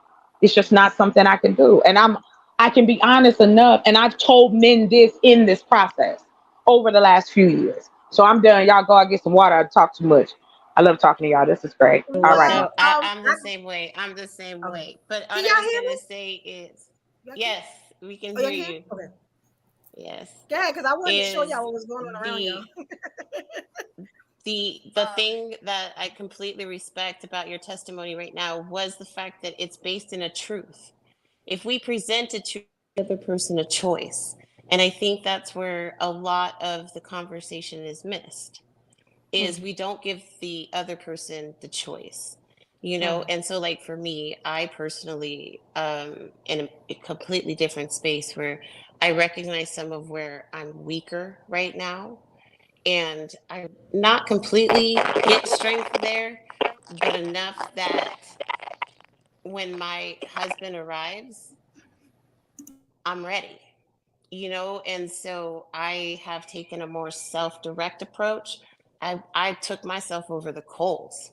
I held myself responsible for everything, and did my penance, because that's some traumatic stuff, So I feel like I fought to get back to that energy that a lot of women, as you share we hear in the stories, are trying to get to. So I just really appreciate the different love. I also talk very colorful, it seems, but it's just I appreciate it. Sorry. No, y'all were doing. Nah, you could say. How beautiful is that? Wait a minute. So you are. Say it again. That you are the lady with the school, right? That's under your name. Yeah, she ran. That's okay. I was like, wait a minute. All I saw was a picture, and I was like, wait, did somebody new come up here? Girl, you look good. Okay, kill them with it. All right, go ahead. Yes, I'm new. I'm goofy. Yes, I'm new. Well, thank you. The echo is back. The echo is back. I decided. No, love, we can't hear you. Here's what you can do. Okay. Go to your computer settings. It's two of me, and I don't know. I know. So here's what you do. You, without closing the show, remove yourself and remove your other you, and then you'll be able to see which one is the right one. You got this, sis. You got it. That's why I'm talking. Like I'm talking less and less because I know it's a lot of me up here. So I'm just letting. Yeah, if you click your next show, I'm exploding. Like if you click yourself to leave the stage, it won't shut the show down. You're just leaving the stage. The one that I need to leave, I think it's the one that's streaming. Like I've been trying to, as y'all been talking, that's why my head been on the swivel. That's what I said. Don't be scared, you know like she said. No. Hold on. You know what? I know where the confusion is. Yeah. Just close one of the windows. Just Evo. Type in a private chat for me. Because I gotta bring up somebody. He's been waiting a long time. I want to. All you gotta do is close one of the windows. You've got it preset in your settings. It's not a matter of the screens. Just close a window. Well, it's a lot of windows here. Which window am I closing? If y'all can see what I see, it's like a little crazy. I can't. I got you. So here, trust us. Go ahead and click off. Both. Do both. Do both. It's not going to cancel the show. Just take yourself off the stage. So I'm just okay. So right click. Right. Take both of you off the stage. So there you go. Okay, now choose the one that worked. We're going to help this child. Lord have mercy. We are going to get it there. We are going to get her there with the Lord and the StreamYard. I was in the middle of a podcast recording it. StreamYard kicked me completely out of the app. And back, my guest was still sitting there. So we're good. Yes, that is funny though. I've had that happen to me too, where I'm somewhere else, the show going. I'm over here. I'm like, wait, what happened here? Yes. Now you got it, see? That's what I'm saying. No, we got you. You good. No. You are a little low. You low though. But we don't hear an echo. You're very low. Okay. Okay. So I'm ready. We're about to get into the show like I wanted to get into it. We're about to open it all. Almost an hour and a half in. We're ready. All right. Yeah. I gave y'all a little bit with the whole side chick, side dude type of Wait a minute, somebody got to mute up. Is it like I hope everybody don't have to mute up because I want to get some dialogue. No. You're fine. Go. You sound great. Okay. Now, I wanted to talk about the whole, like I said, the whole side dude, side chick thing, right? And I got a clip, but I also have an amazing gentleman that's coming up here. You know what I'm saying? Because, the ladies talk, we get out what we got to say, right? And he is ready for everything. When I tell you this brother is my brother. He's so versatile. He can talk about anything. He is unbiased. You got what I'm saying? He is a protector of women. You got what I'm saying? And he also stand on his business when it comes to the men, right? And he was the only brave gentleman that wanted to come up. You got what I'm saying? So, you got what I'm saying? I hope you're ready, King. This is Mr. King Talk TV. We want to invite you all with the ladies. Hey, King. Welcome. Good evening. Yes. Lord. Yeah, that's Goddess' best friend. I forgot that's your best friend, Goddess. What's going on? Hi, King. How you feel being around all the people? He got that good mic. Yeah. I feel like I'm in a good place. I'd rather be surrounded by feminine energy, so I appreciate it. That's right. That's what's up. Okay. Now, did you hear about anything we were talking about? Or because I have some clips that I want to play. If you just want to go right into it, we can do that too. I have you know what I'm saying? I got like little short clips, right? I try not to get those. Go for it, sis. You don't have to explain to us. This your show. We here for you. Go and play them clips now. I do want to speak on something real quick, if you ladies don't mind. I want to encourage people to try to pay attention to the love language of the person they're selecting. I think we're not doing ourselves any justice when we try to come up with blanket ways to approach it. You understand? We are all such unique individuals. I know for myself as a man, there's definitely a person I'm no longer talking to because they took the advice of ignore him a little. Like that just didn't work out for that person. Like I'm a purposeful, intentful person, and I think if a traditional woman wants the kind of guy that's going to take the lead and make sure that she's doesn't have to worry about anything in life, the best she could do is show that gentleman the beauty of her compassion. So Yes. by ignoring him, you leaving him feeling moments of neglect and expecting him not to find it somewhere else. I respect that. Thank you for that. Yeah. Yes. Thank you very much for that. Thank you. All right. Now here was the first clip, right? And a very intelligent person sent me this clip, right? It was. Let me ask you a question. I'm just gonna pre-reference it. Have you ever had like a side dude, king, a side chick that you would do anything for? I mean, anything. And what would make you do that? Like, have you ever had that experience? Anybody? No side, nothing for me. Yeah, I've never done the side anything. I've always been a upfront person. You know, I've had dealings where I'm dealing with more than one person, and I would do anything for both of those people. But it was no side situation. It was just honesty. Okay. Yeah. Integrity is so much more sexy to me than anything else that you can bring. Right, your brain. We want your brain. We want y'all's brain. Yes. The thing between your ears, not between your legs. We want your brain. Talk to us. Yes. Because I'm not sure if it's the same way with anybody else, but once I deem a person a liar, like once I feel like you lied too much, that completely turns me off from a person all the way. Like, I can't keep up with the lies. I can't do the games. I can't do the back and forth. I feel like that's just not me. Yeah, I agree. It's like I want to keep my mind and my body safe. So if your lies can put my mind and my body in danger, you know what I'm saying? Have me second guessing my natural instincts.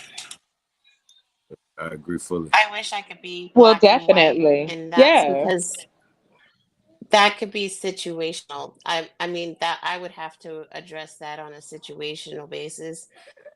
Sometimes it's done for a particular reason, so just to assess somebody as a liar, I believe in the fact that sometimes we as humans make mistakes, and I'm one to give another chance. We appreciate people. Yeah, absolutely. I do believe in people giving people chances, but there's only so far. Like, just kind of like in marriages when they say, oh, like for better or for worse, but like the worst doesn't include cheating. The worst doesn't include beating me. So there's just certain things like before I call a person a liar, I'll have to see it all the way through to understand why you did it. But in all retrospect, we're adults. So I feel like you can be honest. And if that person can't accept your honesty, then I got to continue to go elsewhere because that's all I can give you is my honesty. Right. That's it. And sometimes men don't want to hear the no. They don't want to hear that you're not the one I want. You're not fitting into my world, especially if they feel comfortable in your life. Like I said earlier, my love language, if I care about you and our intent is to date each other because we're trying to get together, I'm laying it all out. I'm a cook for you. I want you to know how I am. I want to sit down and talk to you, introduce you to my people if we going that far. But I'm going to be real with you. In the dating I would say, let's see. So I'll be, let's say, before COVID. I was out there, I was dating. And like I said, the way that it was put earlier, I don't want to say her name wrong. But the way it was put earlier is true. We want to know who you are. If I'm telling you this is it, because you can't get inside my brain and know who I am. I have to talk to you and show you. And then your reciprocation of it is going to determine what we do next. So I also believe that right. So if I meet somebody that I really want to put time into, it's my job as the woman to teach him something he may not have been shown prior to meeting me. So if he comes in with a level of distrust, I'm not going to show him he can trust me. It's going to be myself, and I'm going to ensure that I give the right space, because it's not about me in that time period. It's that getting to know each other, earning each other's trust, that kind of thing. It's really important that I put just as much effort into myself and making sure that I'm not bringing baggage from a relationship in the past to the one that I'm currently getting ready to pursue. And so it's really important that I, even if it's in the moment, I can say, hey, this is not your trauma. I'm going to go take care of this. Because or the trigger, right? They initiated the trigger, but they weren't the emotion that came with it. So it does take a level of discernment. So that way you can have the appropriate conversations. So that way I would not be taking anything out on him. Hold on. Okay, respectfully. Can I jump in? Okay, so okay, hold on. Baggage. All right, because I gotta write stuff down so I can remember. So because I want everybody to talk and I don't want to interrupt. To Chocolate's point about we want to know who you are. Chocolate, I'm gonna give you a little pushback on that. Okay, when you say we want to know who you are, that's not technically true. Some women want to know who you are, and that some is less than half.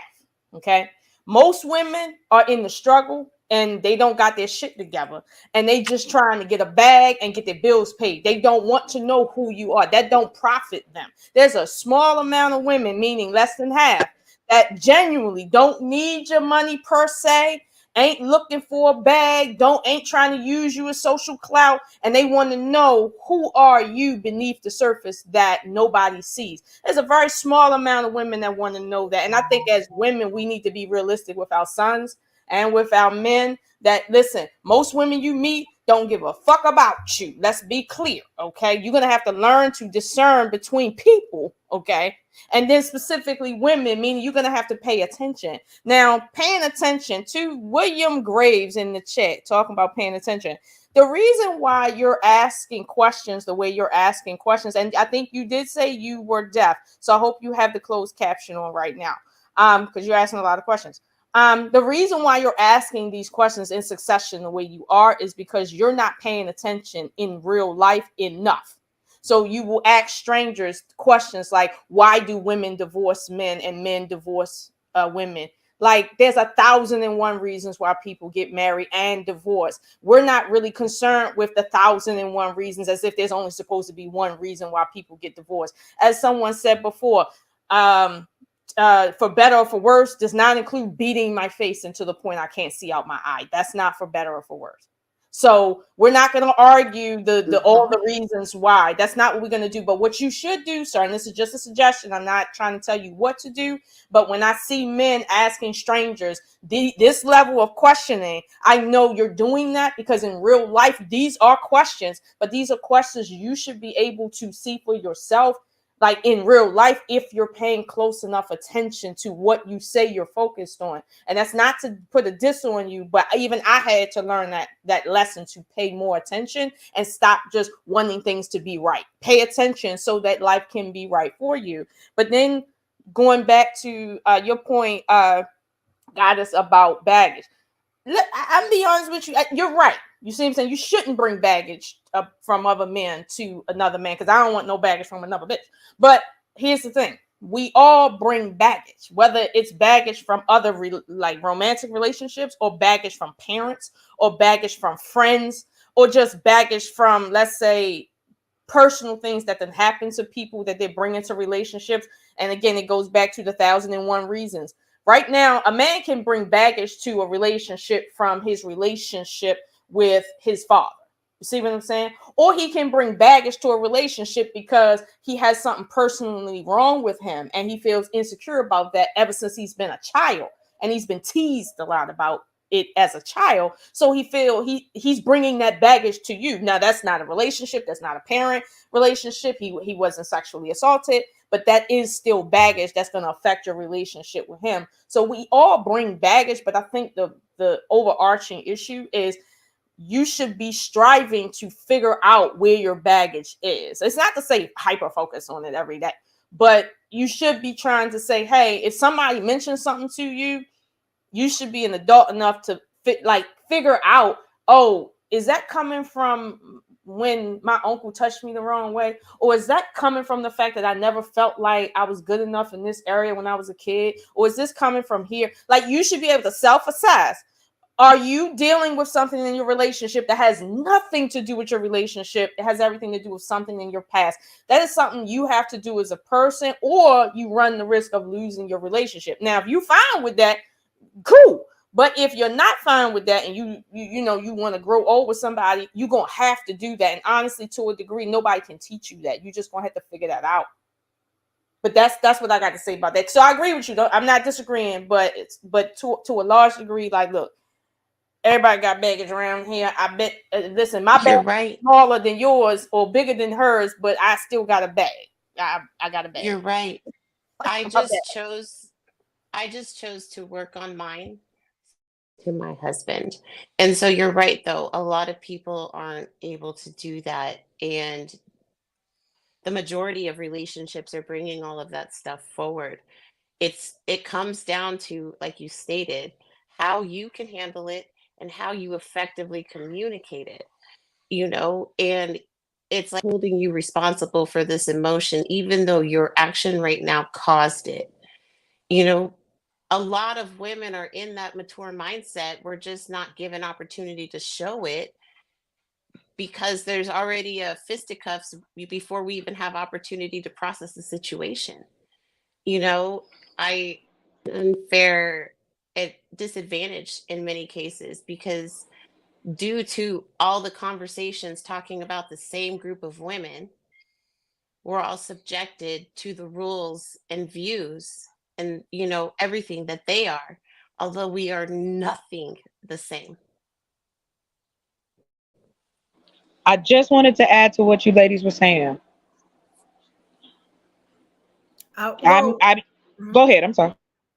No. I saw that William Gray said, "Okay, thanks for solutions." So I guess Lola covered that. He also said by so. Right.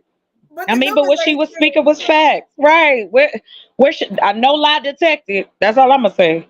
Yeah. I'm just saying, if you scroll up in the comments and just read every question, it's like over 20 questions right here.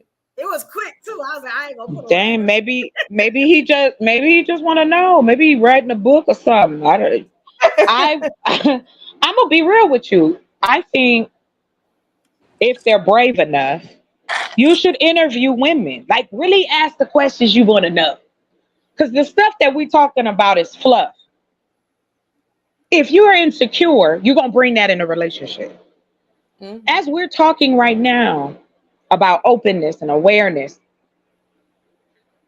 I just wonder, no speculation, I just wonder, do men create safe spaces for themselves so they can get into that place as well?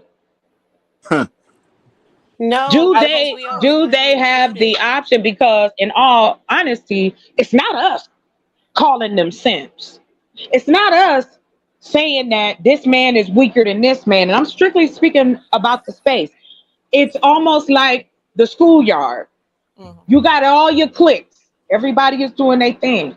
But what I continue to hear in these spaces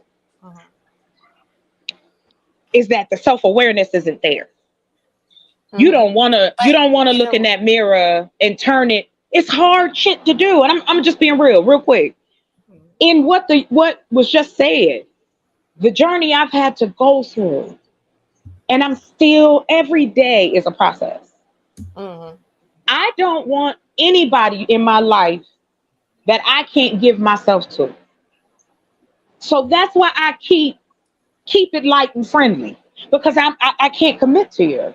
But when I say that and let you know, then it becomes a game for you, because then you try to do everything you can to opposite what I'm saying until I completely cut you out my life. And that gets exhausting. That gets exhausting as hell, because it's like, bro, you got some stuff you need to work on. You don't even want to be honest about the shit you got to work on. Like, my exes had issues with their parents, just like I had issues with mine. But I can talk about it and honestly know. But that's not what I was getting in return. It was, I'm a man, I'm tough, I don't feel nothing. That gets exhausting. But you know, a lot Before of men King also operate that way because a lot of men really have never had that space to really how do I say this? Just have this space to really say or cry or express their feelings. Like, for an example, my husband, when we got married, like, he thanked me because he's never had a safe space, and he's never been able to be vulnerable because he's always had, like, it's always at the cost of something. You know what I mean? So as a man, like, I feel like, well, I can't say as a man because I'm not one, but I feel like men just come from a different set of pressures, and whether they want to admit where they're lacking out loud, when there's men amongst men, they know where they fall on the totem pole. So it's like, until they can admit where they are in their own life and admit that they're not comfortable with their own being as a man, it's always going to be hard on any person that they choose to pursue because they're not happy with themselves first. Well, I heard at the barbershop there's no crying, so I don't. That's what I. Actually, you know what? Can we wait, no, ladies? Let's take the crying. Hold on. I want to say this though, because you asked a question: do men have spaces that they can go be safe? No, because we feel we need to be there too. We're in their locker rooms. We're in their golf clubs. Well, maybe I'm just saying, we as women make that space for ourselves. Men try to, and then somehow it's seen as evasive and they're hiding something. And it's not to speak to anybody on the panel. Real thing that happens. And so, oh yeah, I agree with you. I agree with you completely. Men are not allowed. We got to quiet. have I want to know. Yeah. But I just want to say, oh yeah, I'm sorry. I'm sorry, baby. No. Real quick. I just want to say, please stop. Let's leave crying off the table, because men, that seems to be a touchy issue. Yes, it is. I do believe this, as it was said earlier. No, it is not. And I know it isn't. And then am I echoing? Do I sound like a robot right now? A little bit. Oh no, I'm sorry. Okay. Anyway, keep it short and sweet. No, they don't. Because this machismo that lives in our men and our society, because it's not just our men who push this bullshit. This, I don't have feelings, this I don't, that don't bother me. You're emotional and I'm logical. All of these silly roles that don't exist. Just talk to me. And if you can't talk to me, say that. Hey, listen, I'm dealing with some shit. I don't have no words right now. Okay. And maybe, Lola, maybe I am in that small percentage, because I want to know who you are. I don't want to lay next to a stranger. I can do that any night of the week.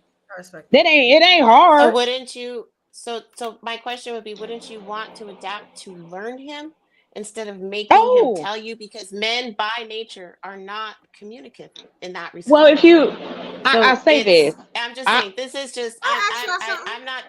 I'm not coming against you. You I'm know, just y'all got a providing man right a here. different That's what perspective. I was Oh, going to say. It's a man right there. go Wait a ahead. minute, Go let the ahead. man My talk.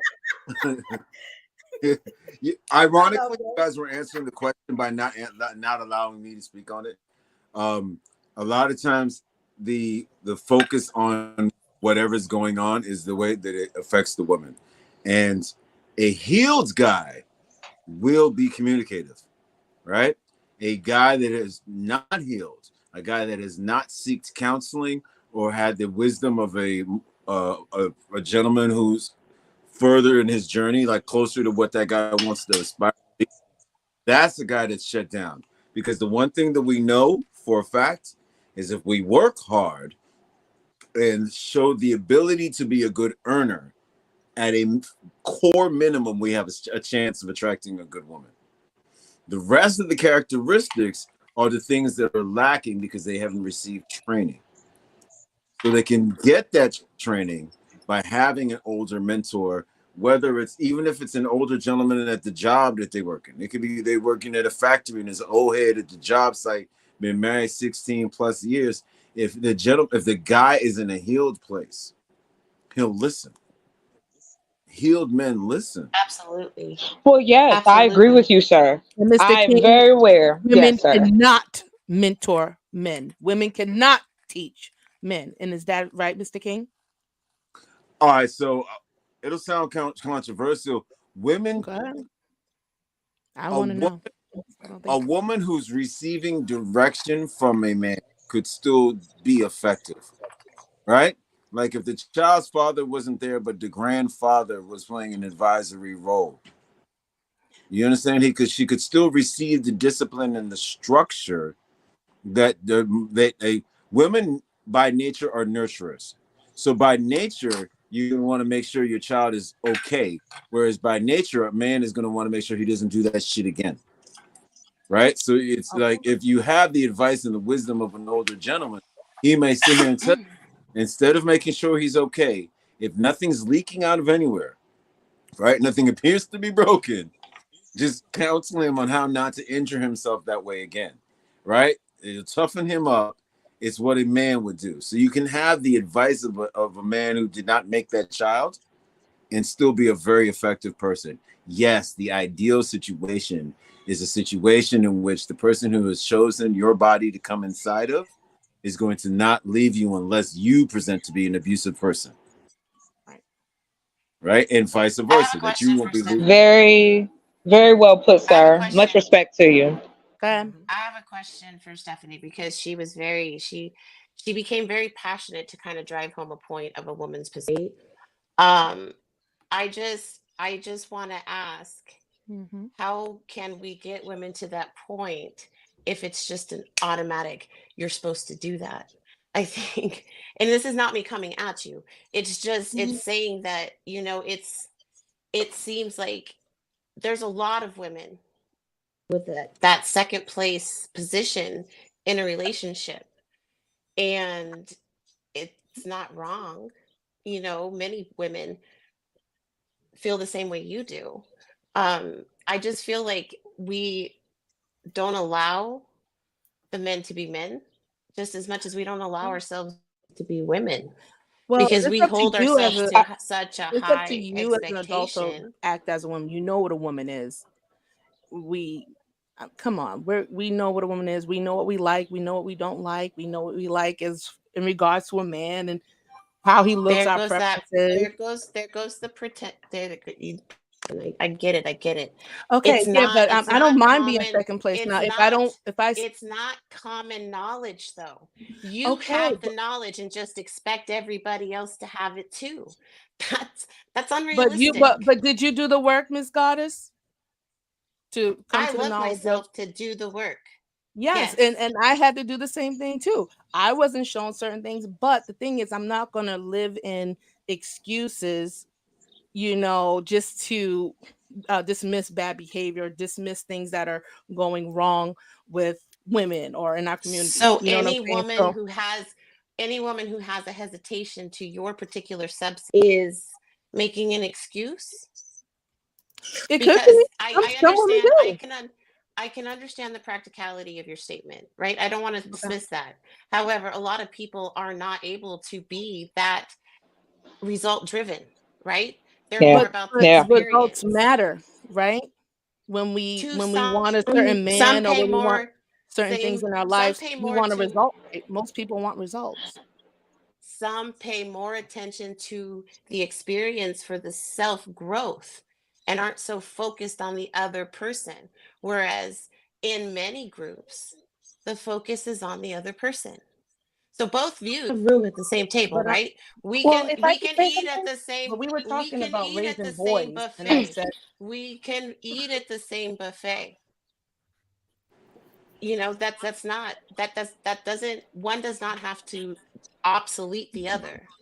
I just sometimes when I'm in discussions with you, we don't like the way you dismiss other women's viewpoints. I'm not. Well, you're the only one just talking to me. I haven't heard from No, Miss I'm Chocolate. just the We only come to one. I'm respectable the only one understanding, Miss Oshun. comfortable.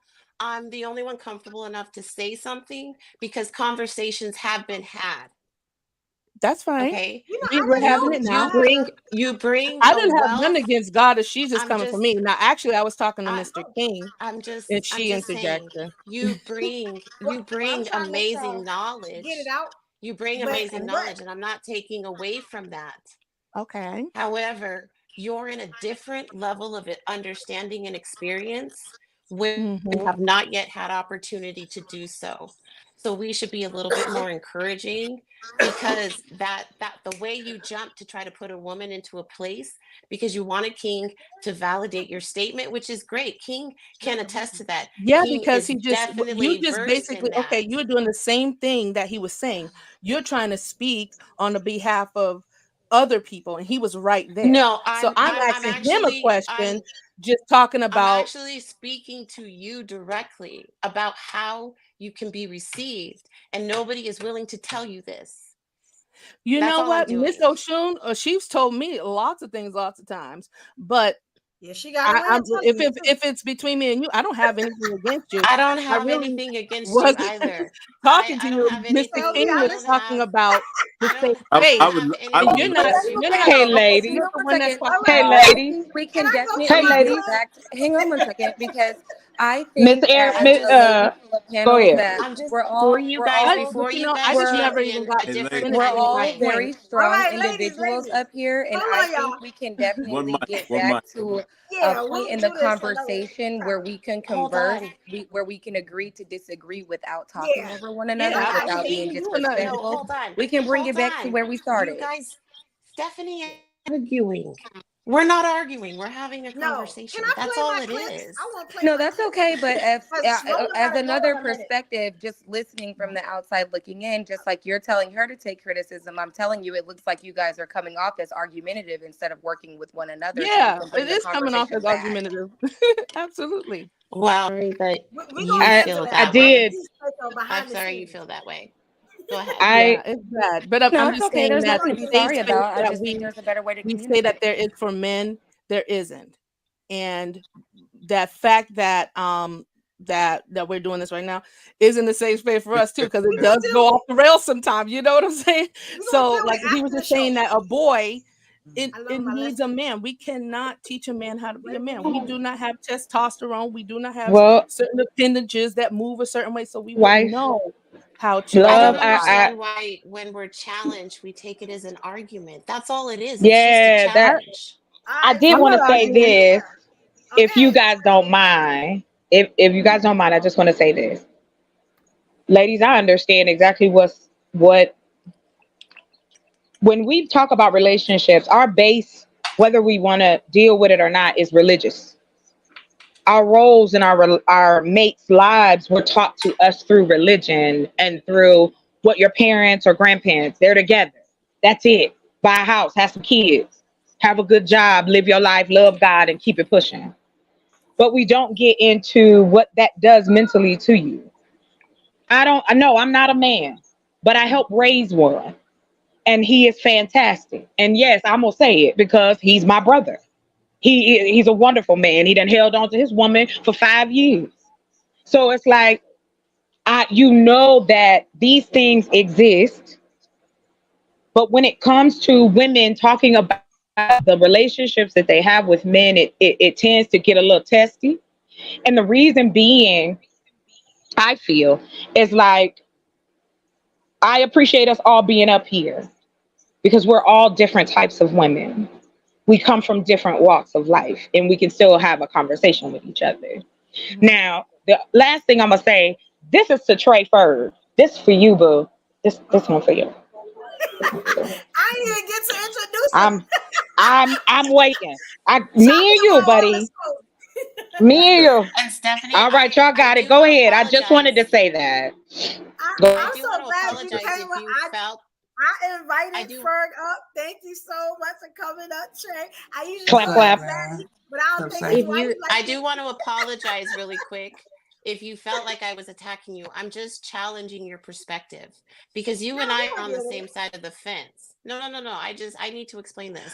You and I are on the same side of the fence. We're just at different posts.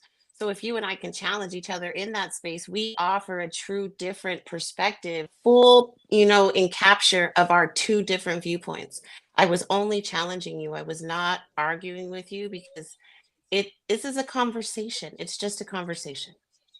No, I didn't have a problem. I was just speaking to the fact of Mr. King talking about boys and men. I don't know how none of that happened because if as soon as you tell a woman that they can't do something, they just go wild. Like, I'm not trying to say that. I didn't say anything biblically. I just said what a man's relation to a boy is rites of passage. There's certain things that a woman cannot give a man.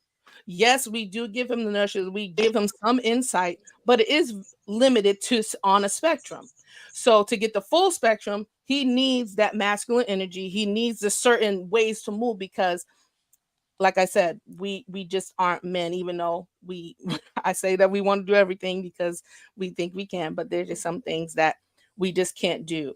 That's all I was saying. I wasn't trying to argue with anybody. I was just trying to talk to Mr. King about certain things because I have sons and I know my limitations because they're getting older and it's not the little cuckoo, come here, sit down, Billy. It ain't that no more. They get, it's like, man, I need some other instruction, they need some other initiation and it can't be by me because they're going to the vital parts of their lives when their bodies are changing and they might have more questions that I probably mostly cannot answer about men, being a boy, navigating the world, how to secure yourself, how to be stable mind. You know what I'm saying? There's like a lot of emotional men out there. And so you both make good points. That's all I was coming from. I'm not trying to argue with Ms. Goddess. That's all. Everybody and it makes seems yeah, like no, the people definitely kind of like it. Ain't nothing. Look, a good tug of war of words. Absolutely. And you know what? I blame Lola. Yes. Lola is usually more hype, and then I'm more mellow, right? Because we're polar opposites. So this is all Lola's. She owned it. No, she's the Lola be after everybody. She don't care. Yeah. That's why I have mad respect. But like I said, and I just want to say this, the fact that we can do this, whether we feel inadequate, adequate, whether we don't have all the answers. Nobody is saying that at all. And no, this is not man bashing or hating on men. Listen, if you're a heterosexual woman or you're attracted to men, like I say, I study them. Why not? That's who I like. If I liked anyone else, I'd study them too. And like I said, I just find it that I'm thankful that you had this. Because again, I think those questions of the emotional side, that's fine that you want to go out and go work. Okay? That's fine. You want to bring me your paycheck or whatever you want to do. That's great. But to each woman, that's different. I don't need you to do that. I don't want that. I want you. I don't want your money. I want you. And I seem to run into men who seem to go like their brains start to bubble when I say that. Like, can you just tell me who you are as a person? I don't need that part. Like I go out, I work 12 hours, I ain't home, don't talk to me. You got to do what I say. I'm a man. And that is a lot of the men's attitude out here. And you can't be mad if a woman doesn't want that. Like, I don't want to be married for you to feel like you gonna tell me what to do. That's insane to me. You know what I mean? But that's me. Yeah. You want a soulmate. You want a soulmate, not a father. King, tell me if I'm wrong. You know what, King? I'm gonna say this. I'm a whole listen. savage. Listen, evolution. If I made ice. Listen, listen.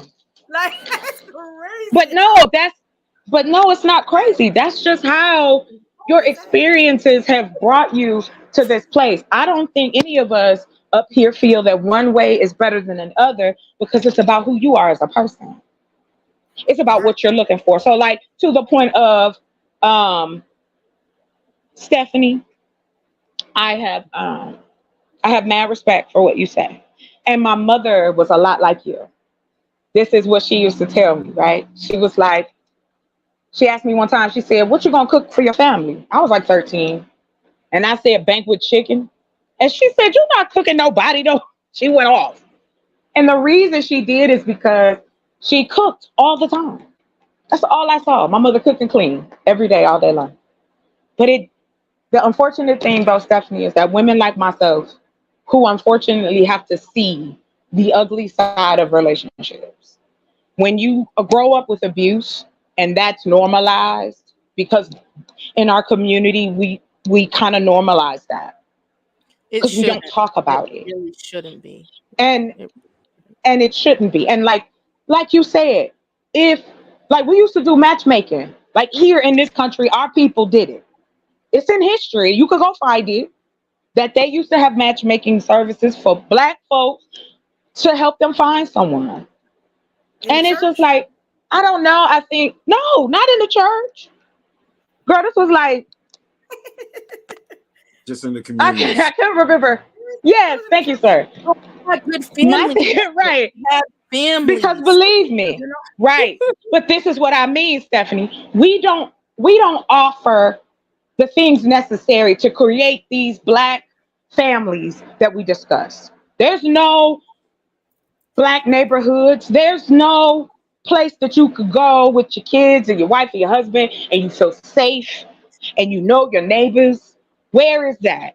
That was the church for a lot of Black people, was that solace. So that's why I brought that up. No shade at you, Stephanie. I was just saying that our relationship has foundations in religion. And we have to understand that there's a difference with that. If you want to do what the Bible say, by all means, hats off to you. You want to do what the Quran says in a relationship, hats off to you. I think where us as women in this space and men in this space having this conversation, we always feel like we're ready to go to war with one another. And that's not the case. I just want to know, why can't we go a little further? And then I'm done after I ask Trey free of one question. Hey, Trey. Yeah, I want Trey to say something. Sorry, Trey. Yeah. Why? Yes. Why did you say that men do have spaces, but women need to like I'm paraphrasing what you wrote.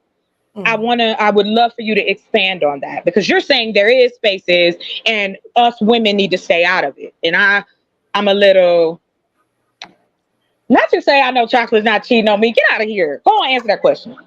That's the question I was going to ask Chocolate, but anyways, let's go ahead. Well, hello, ladies. How y'all doing today? Okay, look at all these Hi, how you doing? He brought his brother. Y'all looking lovely as ever. And of course, us men are looking as ugly as ever. That's just who we are.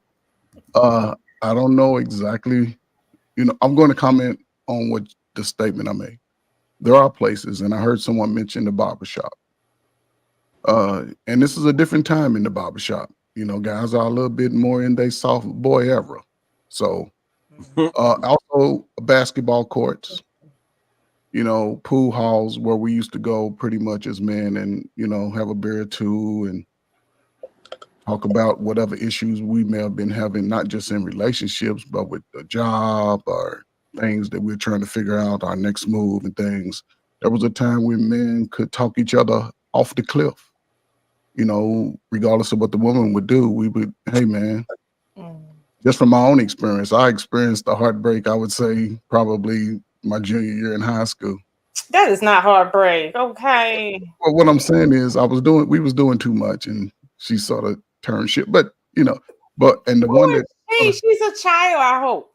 Of course, I was a child too, but I was in my feelings. She was giving me too much cake and I was eating all that shit. You know, a lot of these men be saying that women ain't SHIT because of what they went through in high school. Meanwhile, the girl in high school was 14. Hold up. And what I didn't say that affected my life. That was a part of me growing up and understanding the dynamics even more of women. I had 6 women in my house, 5 sisters. That's my the mother, effect, though. and my father. Now, the person that helped me understand that was my mother, because when she saw me in this state, she was the first one to say, "Stop your bitch ass crying. You ain't gonna be crying over no woman." So, okay. But she also taught me how to love and respect women just because. Not kiss no ass, not take no woman just trying to stomp all over me. Right. But automatically coming out the gate, even, and some I've had communications with some of you all, I don't have to refer to a woman as a B. I don't look at it as a woman that's always going to hurt and all of this. But I do speak on the behavior. That's what I held myself to. If you treated me a certain way, I dismissed you. I didn't argue. I didn't ask you why you treat me like that.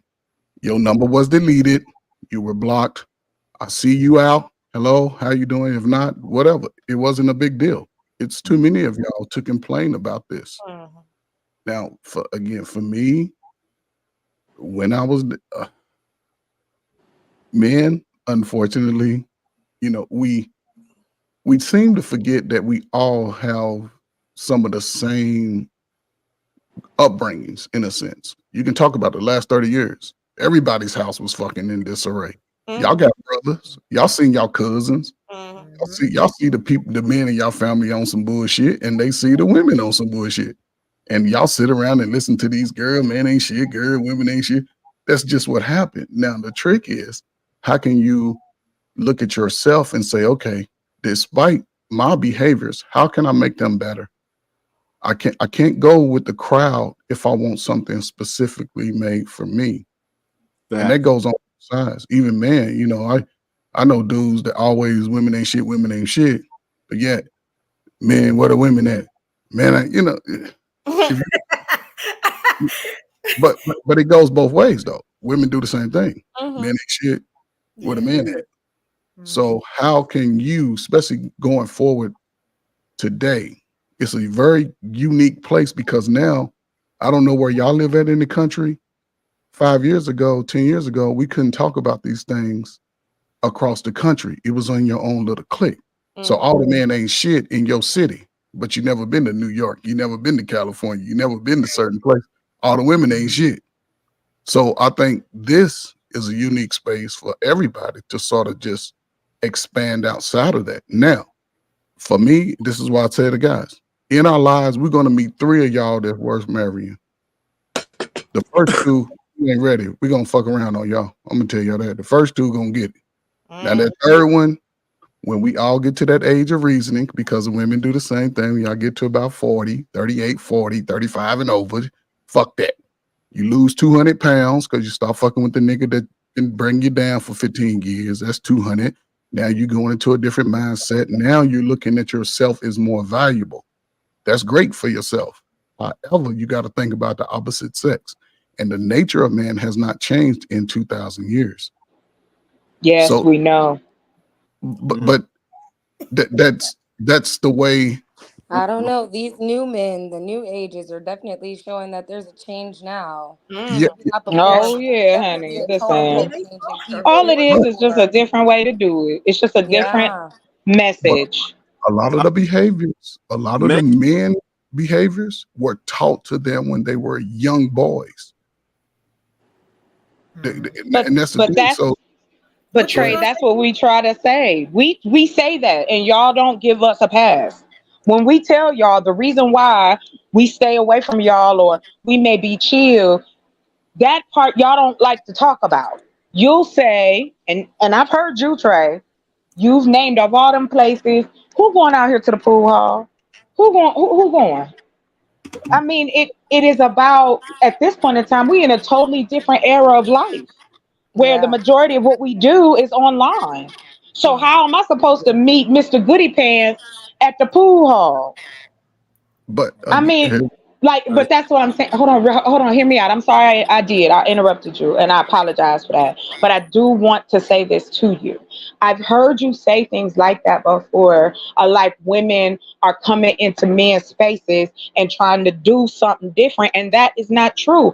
On this panel, you can count how many of us actually have a channel that men come to. Because the majority of the time it's men coming to our channels. But then when we try to tell y'all some real shit, then it's, well, that's an outlier or you an anomaly. No, I'm not. I'm a woman that would have loved to be, if it was up to me, I'd have married straight out of high school. That's that other side of me. But unfortunately, your brethren, as well as some other folks, when they swear up and down, you want a woman that's real. You want a woman that's down for you. But when we show you that, when we down for y'all, I would like for other men, like y'all said, they need mentors. They need this. Call these dudes out. They don't listen to us. Call them out. They out here fucking up. I'm just being real with it. Right. No, And men are not calling out other black men to do right by women. I don't hear that, see that nowhere. And all we talk about is young people. Who the fuck on here is young? Everybody in their 30s and 40s and 50s. We know we were young ones. Almost there. So we know. Dad, King, what you gonna say? You might be able to help. I want to say this. I definitely is not a shameless plug for my page, but my Instagram page is the same as my room. If I am a guy that's constantly checking guys on bullshit, all right. So, but here's what I want to encourage everybody. I would love to see the moms who have to figure out how to make their boys into men, and the moms who still have an active father in their life. Let your child be involved in the community. Okay, put your child in situations where he has to show care for somebody else without an orgasm or money in exchange. It's a good character building reference. Oh yes, excellent. I'm on it. I'm following you right now. When that person grows up, a woman's going to be able to sense his leadership abilities because he would have recently practiced them. The problem is we have men who want the job of being leaders without having shit on their resume. And the only why they think that's going to work is because too many of you all allow it. Too many of you guys are doing things for a guy who doesn't have shit on his resume because you believe in the future. So it encourages fuckboy behavior. Yeah, I agree. A lot of that is what we perpetuate through what we allow. And I'll say that, but I'll also say that there's a good portion of women that are now not allowing that, but because those women are the minority, it affects the whole thing affects them negatively, because if only a small portion of women are practicing this, it's not going to work for the whole, and we're in this perpetual cycle. But I do have to jump on what I wanted to say is that great show, Evo. Make sure your mic is loud. Yes. Oh, wait, Queen, before you go, I want you to shout out where they can find you at, where they can subscribe. I just want to say, I'm gonna make this real quick. I figured out, if y'all could have seen what the problem really was and why it was two of me, it was so simple. I know that y'all want to kill me because he spent so much time on that. But next It's okay. You got it, sis. Let's keep it pushing. You got all that. that matters. Look, all that matters, you made it. You got it. All right. Now, the only thing I would say to the conversation before I leave is about women mentoring men. I agree with White School that women cannot. Wait, Lola, this your final thought? Hold on, this your final thought? Yeah, I got you. I made something for your final thoughts. You know what I'm saying? So we gonna, just let me get all my chips and stuff out the bag. Here we go.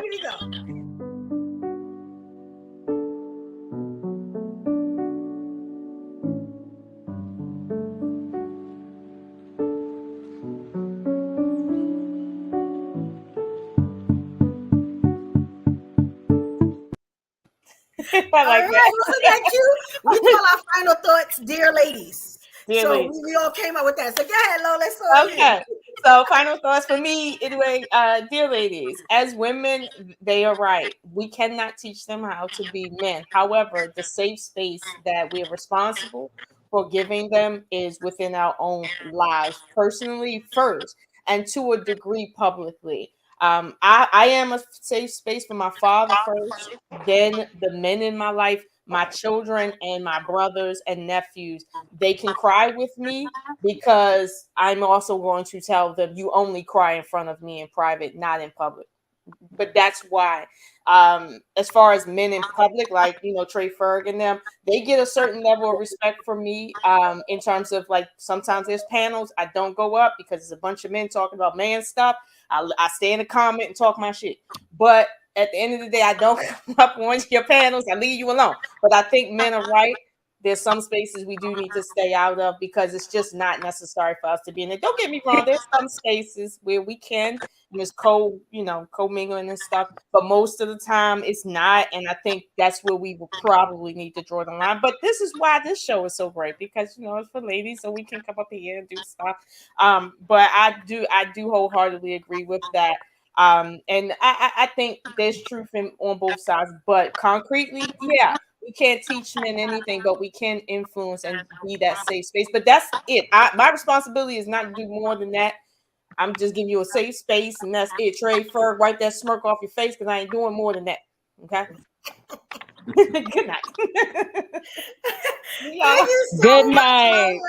Good night, love. And I just want to go on record and say with Lola leaving, I will do my best to stay on my best behavior. Never. I Never. Can I add this to what Lola said?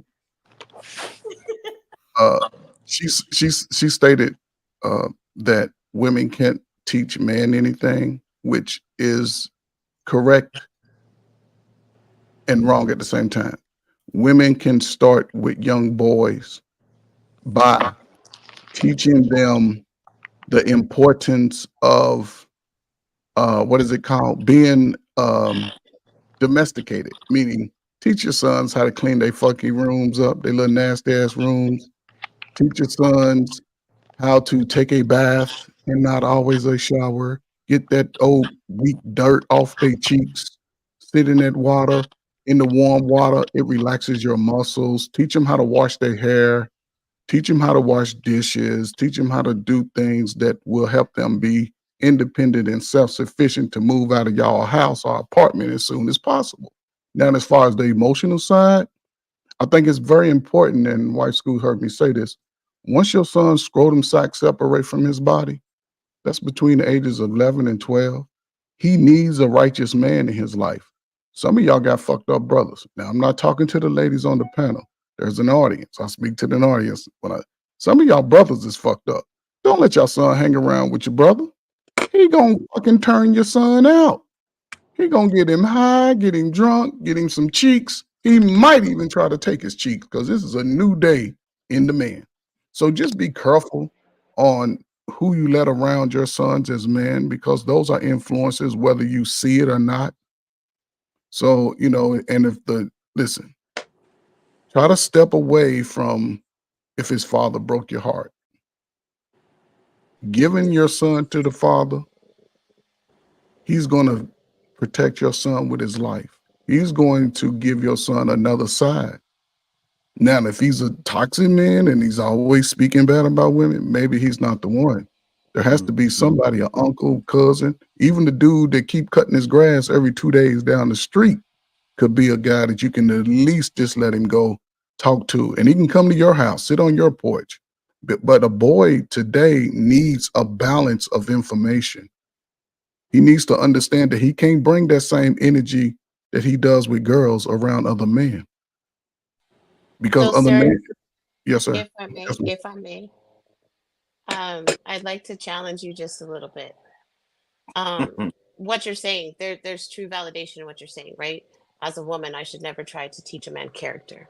And what you're speaking on is really attuned to character. However, I do feel you give me as a woman a small disservice, because even as a grown man, there's much I can teach you. I can teach you a different way to love.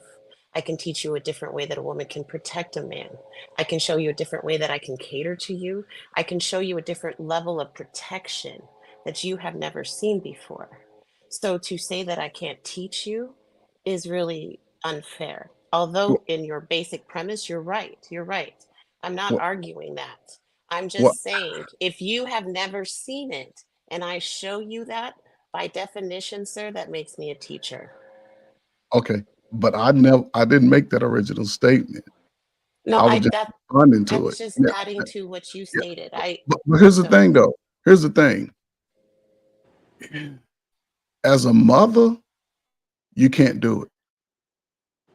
You can show him how to be chivalrous, show him what it means to open up a door, pull out a chair, those type of things. But here's the catch. My mother, because she did a good job with me. So, but I was getting ready. Thank you for saying so. Trey, please, I can't tell you how to talk, sir, but that is not a fact. Okay. I raised my brother, and it is like God has said, it's a disservice to us when you make it seem like, now in one breath you saying for us to stay out of the spaces that men are in. I'm still trying to figure out where that's at. And then two, now we can't teach men nothing, but except if they're boys. That's not true. I will say it's more natural for a man to give that information to a boy. It's going to take twice the amount of work for a woman to be able to do something that might be natural for a man to do. But I guess I'm influenced, and this is where guys say I'm pandering. So, oh well. But I know a lot of super women. I know a lot of melanated super women, and they put you in the church, they put you in sports, and they put you in activities where there are male influences to offset the things that they don't shine at and their best. I think the guys, when they say that women can't do it, they're oftentimes referencing the kind of women they never should have came inside of. If I can add a point into that, I agree with you, King. Go ahead. I'm sorry. Oh, it's okay. I think from my perspective, I think that even though there are a percentage of women that have raised men, like as a woman, I would say that I can't raise a boy to be a man. I can only raise you to what I think my idea of a man is. So that's why I think having a man in the household or a man as an example is imperative, because there's other things that boys and teenagers and men are going to need that we as women can't provide. And sometimes that's why a lot of men are lost, because they've only had women examples and they haven't had any men to look up to. Like, if that makes sense. So they can only go based off of what they're learning now in their late 20s, early 30s. And we looking at them like, damn, why you ain't got it together? You know what I mean? And you know, we always carry the conversation in the man and the woman, right? There's never the conversation of both, because where a father could no, it's vice versa for me, because like, my husband can't teach my daughters to be women. He can teach them to be like, young ladies, or what he thinks a woman should be, but he can't ultimately teach them how to be women. I think it goes both ways. Now, just to slam that, just to kind of add on to it, I get what y'all saying, but again, I'm gonna bring a different perspective, because we are out here. I know I'm a single woman with no children who raised their brother and sister. It's a lot of us out here. We a different breed. I know that. Yes. Yes. I was trying to cut you. What makes your situation unique and women that are like you is that you're coming with an unbiased mindset, because you're looking at the child as a whole. So what I'm saying, you're not making excuses for children that are yours. You're saying, hey, there's certain things you must do as a young man and a young woman. You're coming to that minds, to these spaces with them unbiased. And unfortunately, a lot of us biased towards our children. My baby is a good baby, and it's the only dude out here wreaking havoc in the community. My baby is a good baby, but you don't even, your daughter ain't even going to school. And I'm just saying it can be vice versa. It can be vice versa. I mean, but I think, I agree with you on that. So that's a smaller community. Now, my brother, he spoke about the women that have been influenced during his family. Now, here's the difference, and then I can go back to the 60s and 70s. Women who had single families then, all of them damn boys were 6'9", big ass feet. They put the children first at all costs. They put the expectation on the child. They didn't allow the child, they didn't make excuses for their child.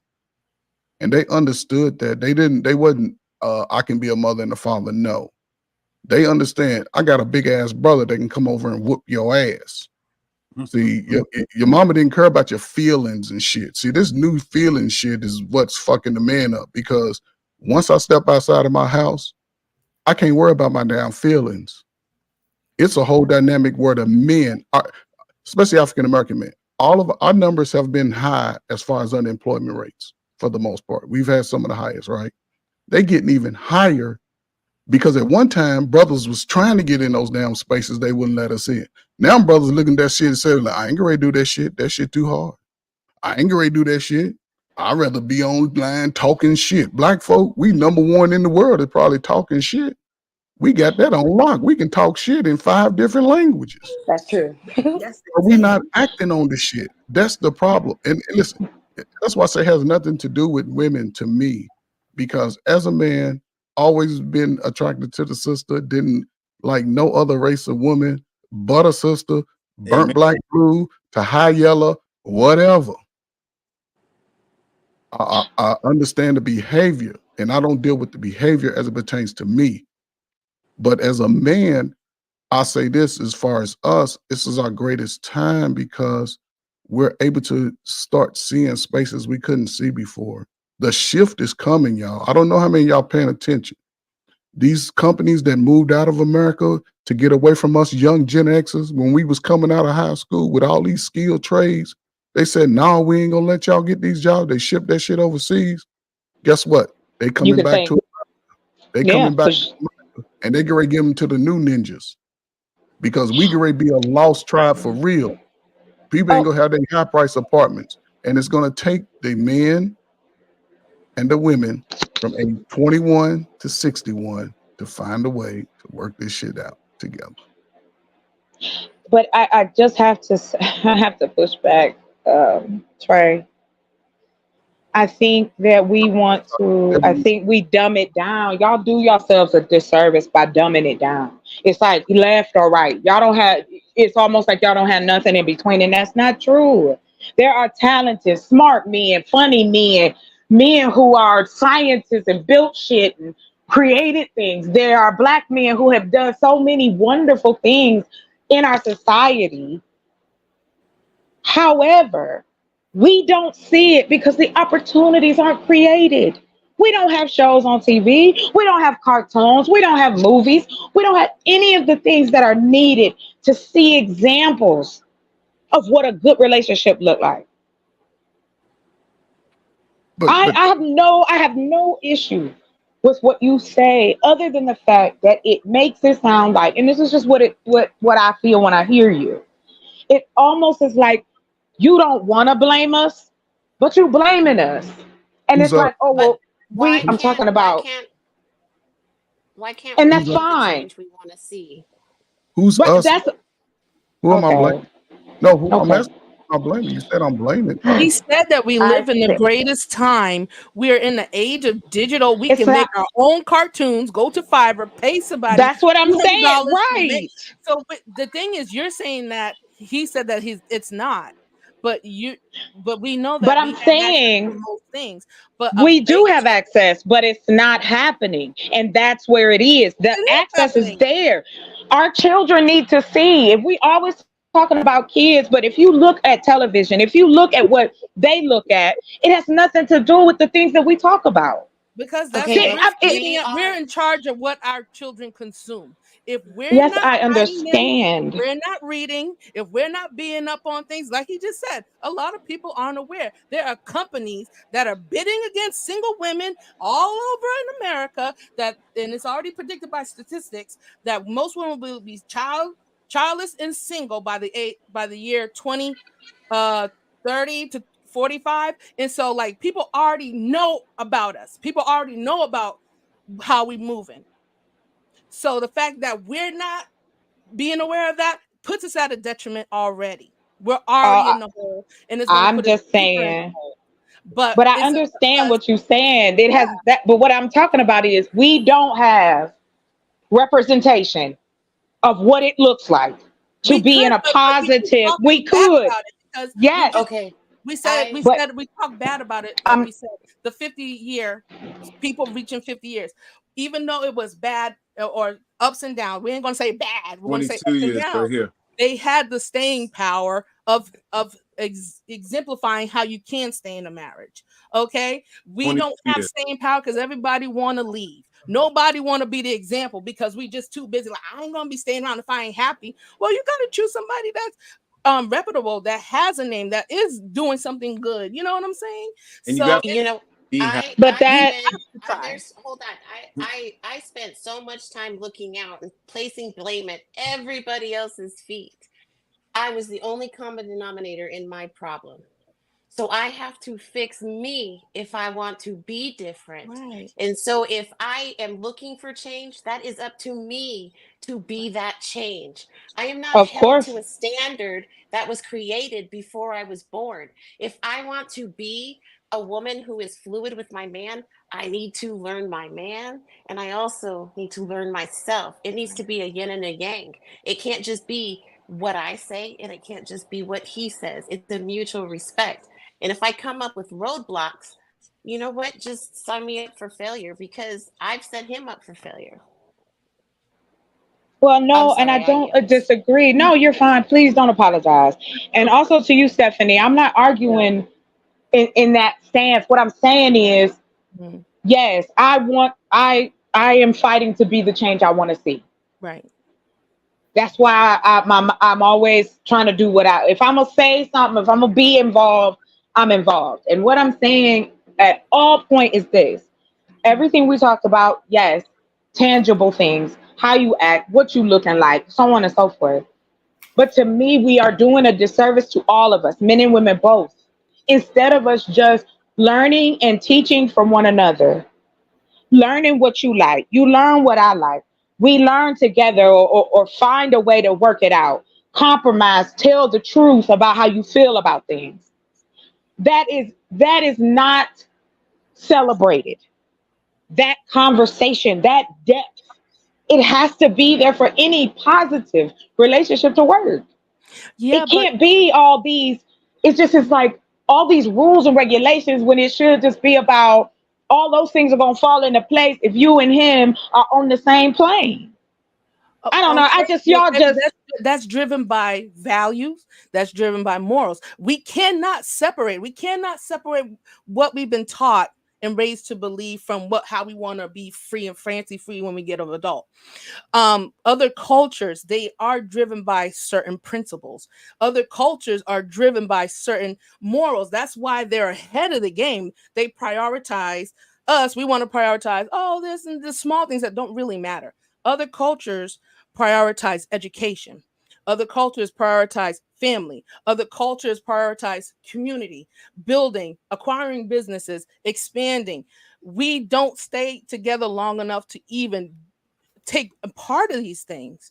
And it's available to us. We got the same 24 hours as anybody else. But we want to, step outside the lines, color outside the lines. Sometimes you got to sacrifice and stay in the lines enough to see the benefits of the fruit bearing. We're not there. And then we look at other people that do have it, and it's just small people. And you're like, man, that's just those small people. Oh, that's exactly. But no, I think we all have access to it if we just have the discipline. I agree with you, right? But there's no universal though. Go ahead. I'm sorry. when you're first given a recipe, right? You have it printed and you learn that recipe, and then you're like, you know what? I think butterscotch would taste better in here. And you move away from that because then you're making it your own, you know? And I think what she's saying and what you're saying is the same. It's just a path, right? It's an opportunity to say, hey, these are struggles that I've seen in my experience. And she's alluding to, well, sometimes it's this, if you want to get here. And I think because we talk from our own experiences, sometimes we miss the context of what's truly being said. And I think that all of us are in the same space, right? We believe that there needs to be a mutual respect of each other. There needs to be an understanding of the love language, making sure it's not just about you. There are certain gender roles that we look to as it comes to the discipline of the child. All of us are in agreement. We're just in different levels of the chessboard, right? We're looking at a 3D version. And I think that's, again, to bring it back home, is just to say that that's why it's important we keep having these conversations. It's just, it would be nice if there were classes to show where the experience is being spoken through and not just the situation. And I'm just saying, like, why? Like Spanish people, like they're like literally next door to us. Like, do you guys have conversations with people outside of the Black community? And see what God, yes. Work? Oh yeah, because, I mean, obviously it's not working with us. You got to look to somebody else, but not be in a jealous. You're like, but I would. You know what? To your point, though, I've had the opportunity, and I'm blessed that I've been able to travel the country. I haven't traveled the world yet, but I've traveled the country. Different people do different things regionally, how they do relationships. You see this, and it's really enjoyable to see, because as you start to learn it opened my horizons as well. I just would like to see the happiness and the joy and the love within the relationship, instead of us always talking about the technical shit. Everything else, if you want that, how do you get to that place, man or woman? I'm not saying we have all the answers. What I'm saying is we have a journey and we would like to share. However, if men have the attitude that emotions are something that something is kind of dirty, how do we then have a positive or solid foundation if it's already, you believe this and can't nobody change your mind, I believe this and can't nobody change your mind, this is you a man, you a woman, and if you don't follow into these then it's not gonna work? And we know that's not true. It's about the emotional connection that you have with this person. That's why you even marrying them in the first place. Unless, of course, it's about money or just some getting laid every time. But if we're talking about true connection and care and the descriptor of love, those conversations of, do you even know what happiness feels like? What is your level of happiness? What are you looking for peace and comfort in this life? Even though there's chaos all around us, but we find our own peace within it. That's where I'm going with it. It has nothing to do with, women being placed in different. That's not it. Our relationship skills with each other is not good. Can I ask period and point blank? And I'm done. Go ahead, you got it. For everybody here, even in the chat, that saw and had an opportunity to experience a grandmother and grandfather, how many of y'all saw your grandfather cry outside of his wife really passed? Yeah, my grandfather was a gangster. So was my father. Yeah, I saw his wife or somebody passing or something like that. How many times you just saw him crying on a regular basis, or just after work or something? But I mean, I can appreciate the sentiment, but what does that matter? It really is about no. Please allow me to finish. I never get to finish, but okay. It's okay. I mean, I will yield in just a second. I'm just saying, if I'm constantly looking back, what if my grandfather was an abuser? Would I want to make that a mile marker? Now, I'm not. No. Will you allow me please. I'm just saying, if my presence is right now, I need to pay attention to what he needs now, not what my grandfather needed 70 years ago. So if we keep having the conversations and not holding them to the present day issue, you're going to keep losing the audience because your values are not other people's values. Do you see what I'm saying? So Exactly. although I can respect the sentiment, Everybody, there's not a lot of avenue for anybody else. the point I was making before I was interrupted so kindly is that At least it was kindly. as men,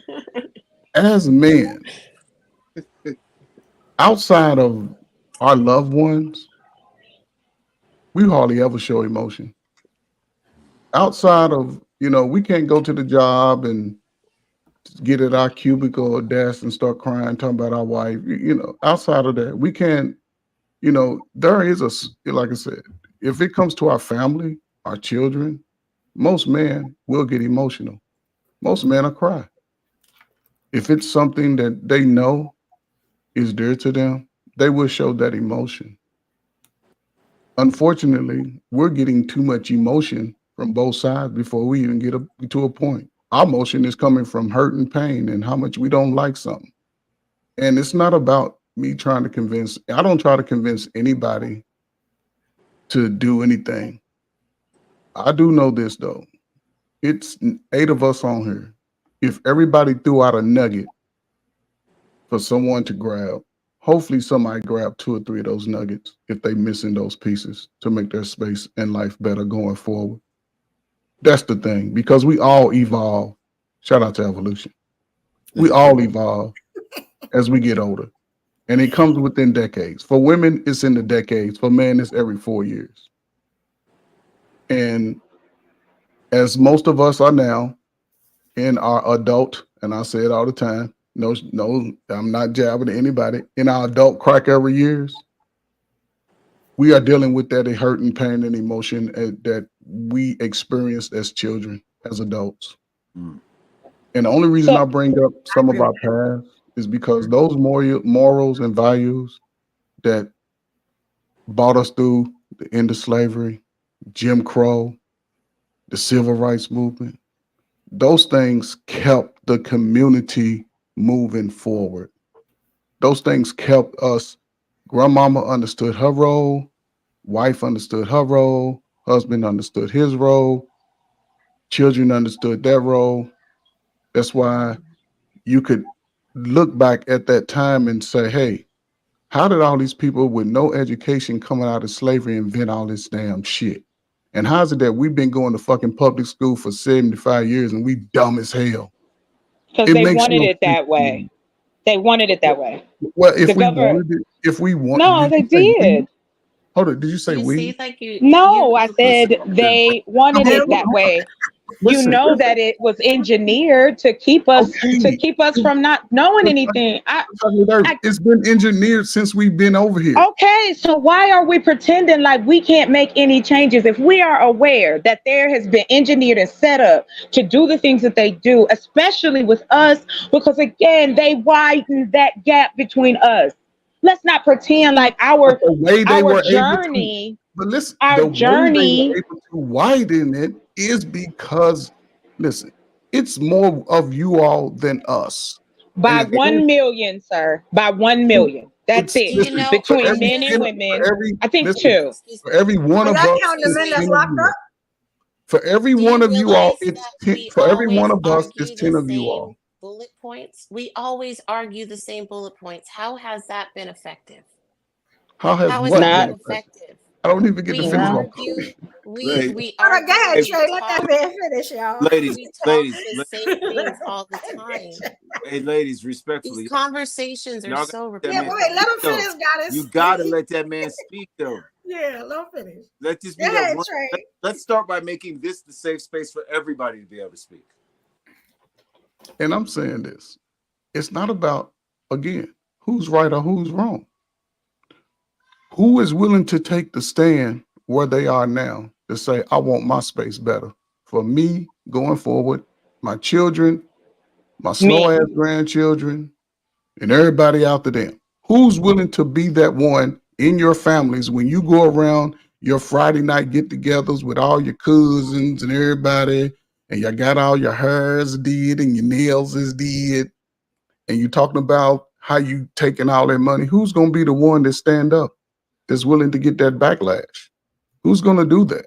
Who's gonna tell them to stop smoking weed in front of the kids? It's 21 hours. Who's going to be that person? Because it starts with each individual's home and each individual's mindset, is all I'm saying. But the thing about it is we're not going to change. There are always going to be people who do those type of things. We're talking about the present now. I apologize, King. I didn't hear you. Go ahead, baby. I had a delay. Go ahead.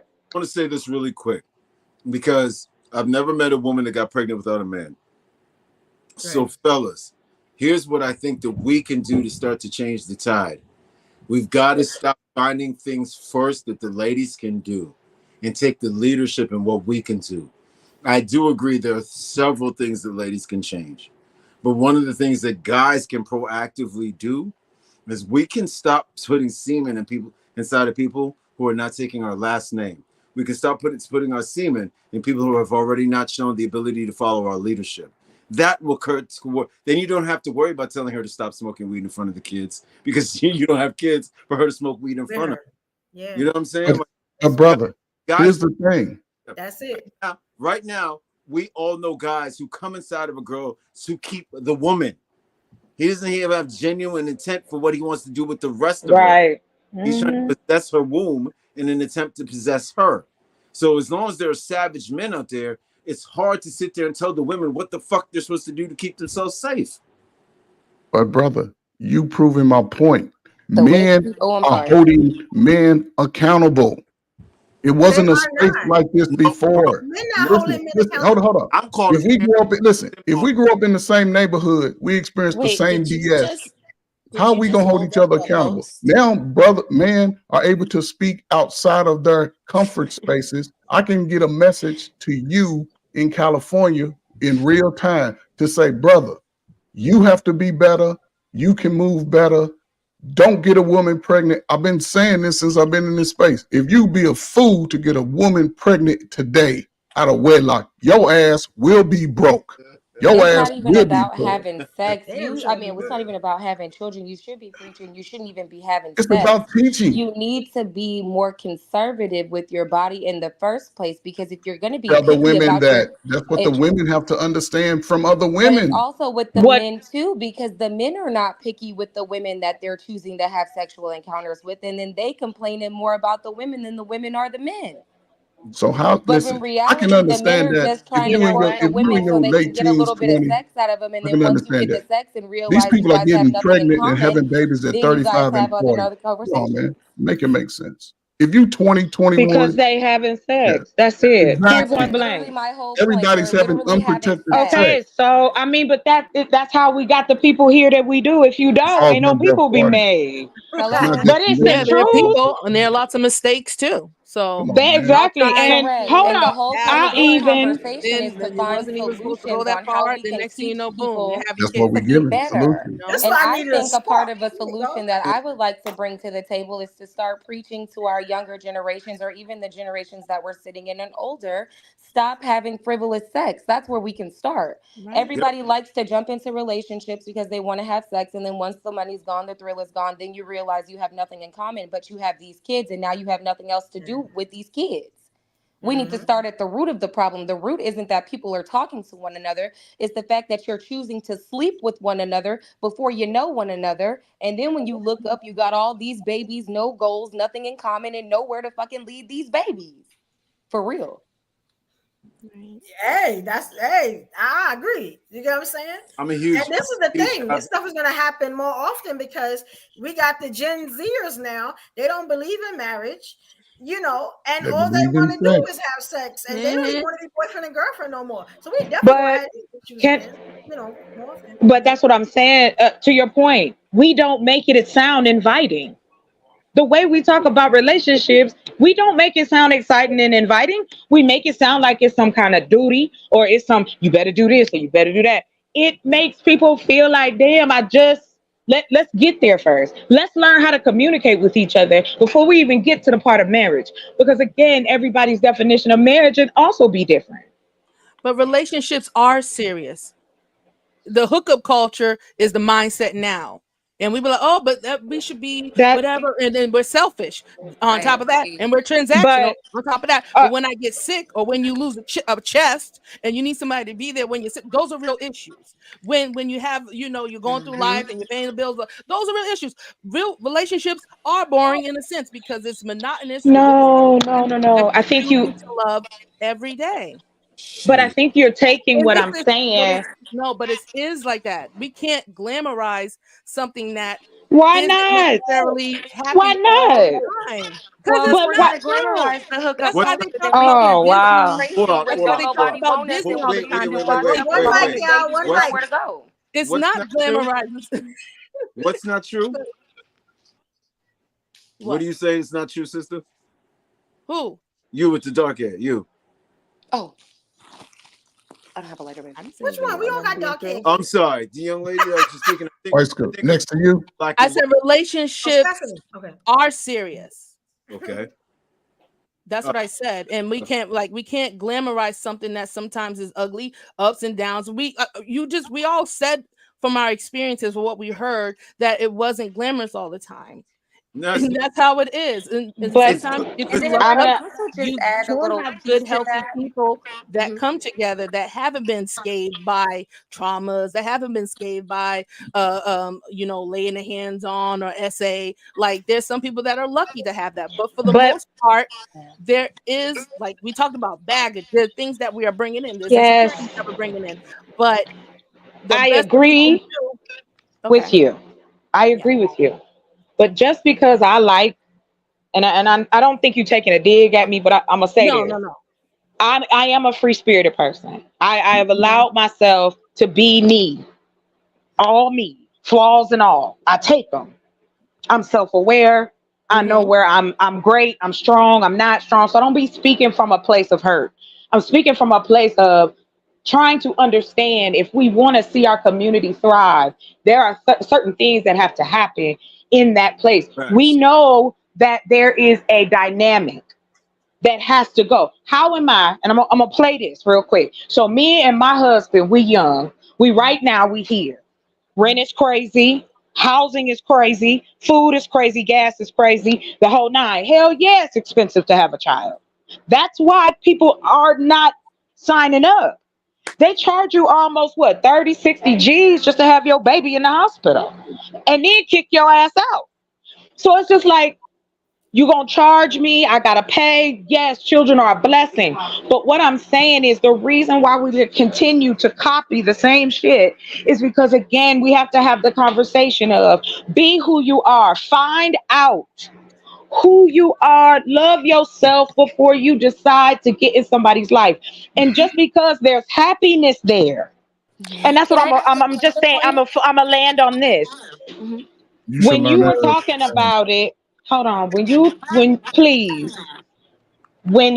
are trying, oh, that's me. Let me mute. I don't know why.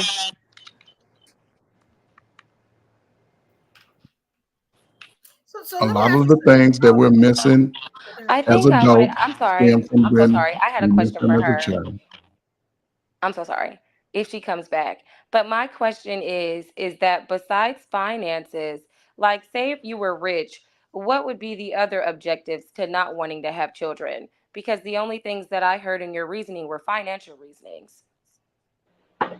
Oh, yes. If I could afford it and I was in a relationship, yes, I feel like I should have enough money before I produce another life in this world.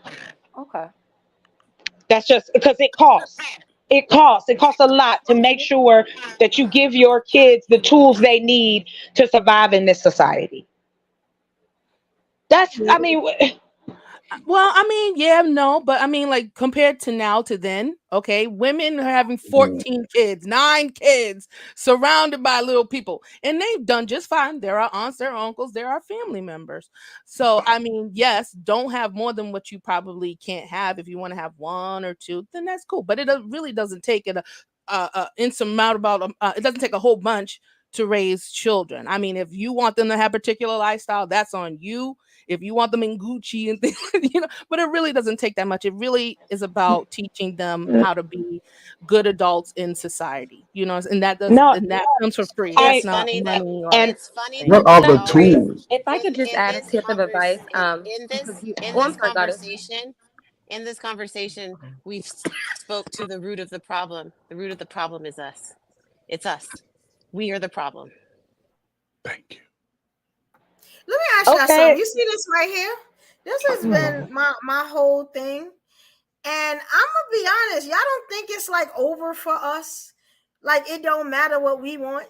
Because you gotta think about it. You get what I'm saying? Technically, Gen Z, it's their time now. Like I'm just saying, because that's what I be thinking sometimes. You know what I'm saying? I kind of got like a Gen Z mindset almost. Because I'm like, I could like a man 30 years. You know what I'm saying? And I don't care about no title. You know what I'm saying? Just where you at, son, when I need you. Like, and I'm okay with that. You know what I'm saying? Like I told y'all before, I got 2 wedding rings. And I probably had them for the rest of my life and never get married. You get what I'm saying? Just the other day, I was going for a record. You know what I'm saying? It's just like I'm okay with that. As long as I'm around, I can spend time with you. Marriage is like something that if it comes, it comes. If it doesn't, it doesn't. Like a lot of people are starting to develop that mindset.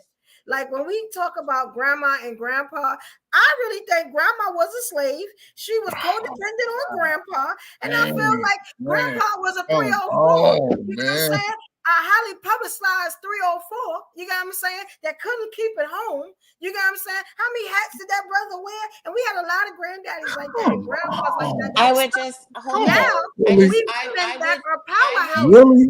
Hold on, y'all. I would just now like to call we are women that are powerhouses. Like, if not, I make probably more money than the men that I'm ever going to date. You get what I'm saying? Like, we don't, and I'm not going to say we don't need men because we all need each other.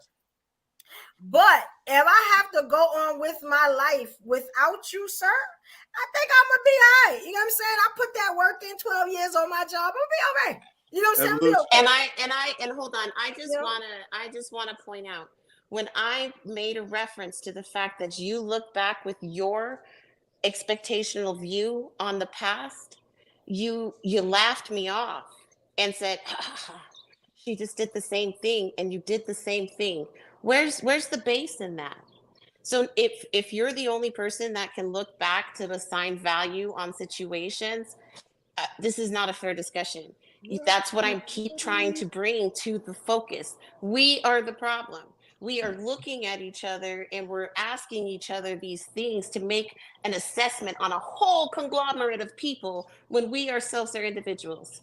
Why can't we discuss what we would do to be the change? Why do we always have to ensure that it's somebody else's fault? I think a part of being like a part of having an effective solution is figuring out where the problems are and where they lie. If you can't diagnose where the problems are coming from or direct them solely at something, then how can you expect to come up with effective resolutions when we're still trying to figure out where the problems are and who they're with? I think this is a part of the homework. Like I think it just goes hand in hand. But we definitely need to talk about it. I don't know if we throw in, some of us don't blame, some of us don't. You know what I'm saying? It might sound like that. This is great to talk about it though, because somebody is going to pick this conversation up, regardless of where they are, and it's going to help them. You get what I'm saying? Even if some of us are set in our ways. So it does, trust me, these conversations help. It helps to see people that look like us talk about these situations. You get what I'm saying? And not nonsense like we keep seeing on a lot of these social media apps. So this is very good. Excuse me. I'm sorry, Evolution. I do have a little bit of a lag where I am, so I'm not intentionally trying to interrupt people. Okay, I just want y'all to know. But I do want to say, was that Jam or Goddess who finished talking? It was Jam and Goddess. So okay, so it was both of them talking. Okay. I want to say that I appreciate. That's why I love coming to these panels, because I know that there are Black women out there like myself who on this, not all, we all agree on the same thing, but we all are trying to carve our way in life that is going to be the best for us, right? We all want some, a segment of us want the best for us as well as our community. And I kind of wanted to answer the question. That's why I was asking who was speaking, because I like when we talk about what we do instead of generalizing everybody, because we know that we don't know everyone. All men don't do this, all women don't do that. We have experiences, every single one of us, and they dictate and help decide who we become as human beings. That's why I said that earlier to you, Trey, about raising a child. No, I can't tell him, oh, this is what men do, life, da da da da. But as a human being, I can give him the characteristics or assess his and help him, be better in that way. And that's what you do in a relationship as well. I taught plenty of my boyfriends how to do shit. I know how to work on a car. My boyfriend didn't even know how to change a tire. So it's like, I didn't know that in the beginning. I'm not going to use that as I ain't going to be with you because you can't change a tire. Well, you can't change it. Move over. I'll do it. And it has nothing to do with being a man or a woman. It's just him and I have each other's back. And it's like, nobody does this cookie cutter shit. No one. It is, I love you and I want to be with you. If it's for finance, if it's for stability, if it's for love and all the others, you are blessed to find it, right? All I'm saying is, for me personally, and I've said it and I'm going to keep saying it, I wanted to see change. So that's what I'm trying to do. I see homeless men that are able to work, but they can't get into a place to stay. I see families and all those type of things. So for me, I was like, I can't be out here just talking shit. I want to actually do something to assist people, because you need a home. Finances are a huge thing when it comes to relationships. People break up over it. And it's just about, and no pun intended, but let's talk about the evolution of us. What are we doing now? How can we talk to one another? What questions do we need to set aside? Because I agree, we are the problem. We need to sit down, put your machismo down. I'm putting my pride down. Let's have a conversation and not make it a competition, because that's what it feels like. Yeah,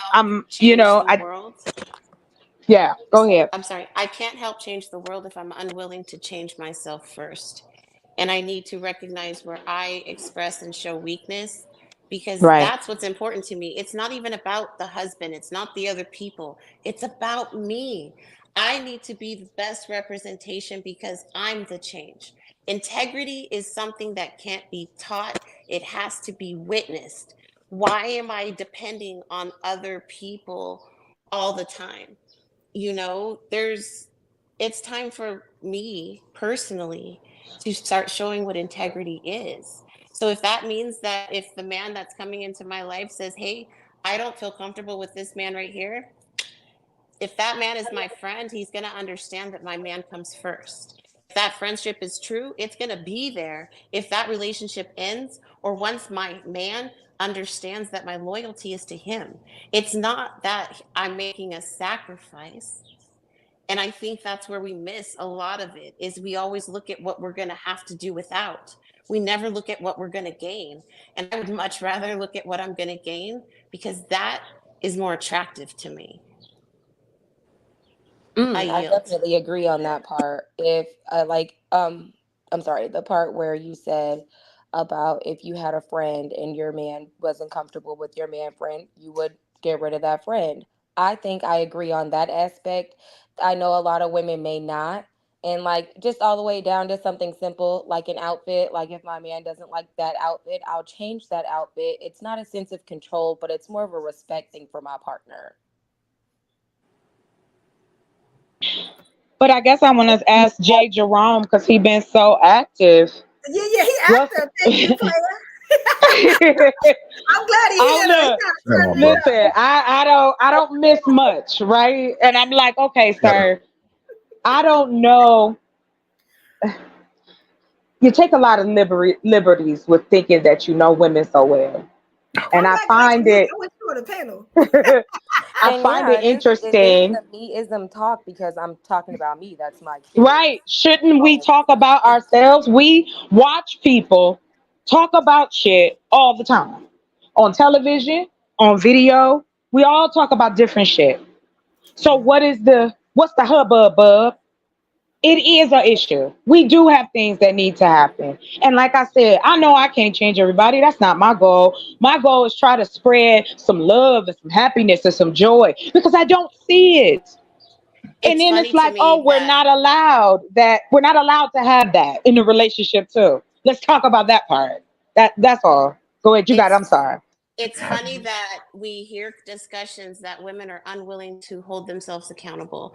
Women are always victim blaming, victim shaming themselves. They're doing all of these things, right? You are sitting here on a panel of women willing to hold themselves accountable, and you're finding fault with that. And yet you think we're the problem, sir. Please. Say that. And can I say this? Because I'm all about women empowerment, right? Yeah, we know. Thank you. Yeah, I'm saying I'm Superwoman. If y'all didn't know, evolution, I'm the change that y'all need and y'all want to see. All right. Now I'm just put that disclaimer out there. That's gonna be a good clip later. But this is it. We as women need to know our power. Whether it's in the way we talk, it's the way we look, it's the side eye. You get what I'm saying? It's the motion. Everything about us is powerful. That's why I had this idea to bring all of us sisters together. Now, if y'all think there is women, men also, that's watching this and something ain't moving around in their head and that this is for nothing, oh no. Now, I'm looking at a different thing than y'all looking at. I got 4 different devices running at the same time.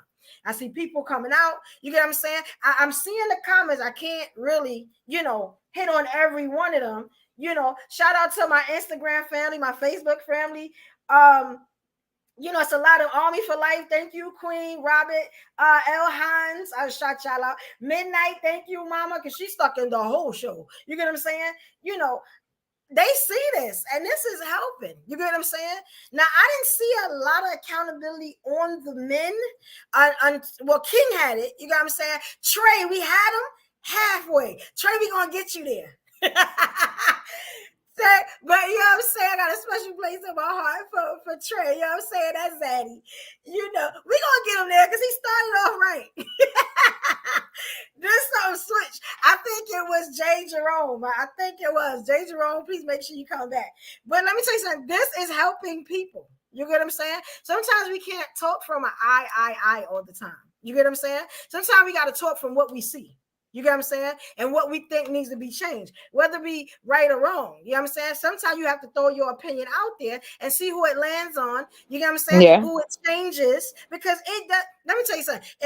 If people don't understand now how powerful the Black voice is, you get what I'm saying? Whether it's male or female, I'm more into the female thing. You know what I'm saying? But we are powerful people. You get what I'm saying? Exactly, evolution. Like, you know what I'm saying? Like, I believe wholeheartedly in my people. You know what I'm saying? You tell me this show ain't going to change some things. Let me tell you something. The brothers' minds, the sisters' minds, they're going to change. You get what I'm saying? And I feel like that we need to keep doing this. You get what I'm saying? Because I've seen the positive effects that's in my DMs. You get what I'm saying? That's, they sending me messages and stuff like that. I don't always tell y'all about them, but it is working. You know what I'm saying? And it's a powerful thing. We appreciate you, Swift. We appreciate you, sis. We appreciate you. Do it without any one of you queens. I need every one of you queens. I'm there. You got me. You got me on Thursday, sis. You got me on Thursday. Yes. You know what I'm saying? Well, I believe in that. I understand you because like we was talking before we went live. Yes. I'm hardcore. I play hard. I live hard. Yes. Like I enjoy life because I was given it, right? And so if I enjoy talking to other women because of course we all grew up with, oh, don't have too many women as your friend. Don't have women around your man. Just silly shit like that. Being raised to not trust each other. Bougie, I love you. Thank you for coming. But it is the truth, though. Like, I really am like, come on, let's be better, let's do different. Nobody's making us live this way. We can change it. Like you said, Ferg, this is the time. We got information out the ass, and you can find out whatever. You could create you a business. You can start different projects if that's what you want to do. We have the ability to deal with each other from across the world, and we still up here talking about bullshit. Okay. but here's the unique thing about this time is that these conversations are needed because at one point we were married and building family and community. I was never married, Trey. No, listen, I was never married. I ain't even talking to you. I'm like I don't even see you. What I'm saying is, you know that the community space that you talk about that you're trying to build, at one point we were there. And at some point, and I can always refer back to my favorite time, the crack era fucked all that shit up. Even with the feminist movement and public housing, because most of us say, and we go back, man, I lived in the projects. But guess what? Your mother understood the value of that. She made sure, because when I look at the statistics, Burst, if you can go to any state, we were graduating high school at 80%, getting a GED at 18%. That's a 98% approval rating. You could come out of high school and get the same type of job today, making $34,000. Back then, at 18, 19 years old, you can go to the military. A lot of us Gen Xers, they tricked us with the bag to say go to college. We were getting bachelor's, master's, and they PhD. did get us. They did get us. Well, see, everybody seen that like the generation before didn't get tricked. So when we got to this space, when the crack came in, it took the mothers out the home. So now you had young children surviving. And this is where we are for the last 30, 40 years. Our most unique generation of adults, that 21 to 41, you motherfuckers, not saying you, not cussing at you, nobody, but you motherfuckers ain't getting along. Y'all fucking, but ain't nobody building nothing. Exactly. Me. So at some point down there, and this is the gray area of these conversations because it's relatively new. This relatively new, and it goes for both men and women.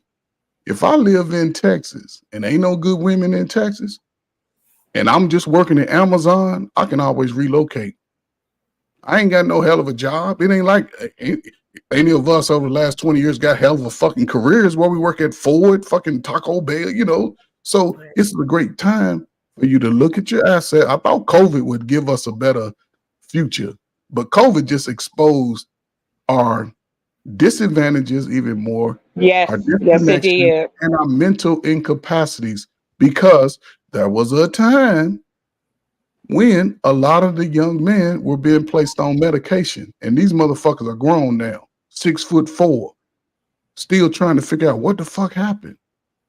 It's a lot of brothers just getting out of penitentiaries because of the behaviors they had back in the early mid 80s and 90s. It's some of y'all right now still living in the same neighborhood where the person who might have took your brother out, that protector, that uncle, is still walking around. So it's a trauma on both sides. I'm sorry. I'm gonna forgive you because you really sound like my uncle. So I'm gonna forgive you, okay? Because you keep bringing in statistics, and people are always variable. You know, I do believe that there is value in numbers, right? Yet we're seeing a difference because we, the adults, are raising our kids different. You know, and so still brings back ownership. But if we're always looking back, holding people accountable for a lifetime that was completely different, you're doing them a disservice.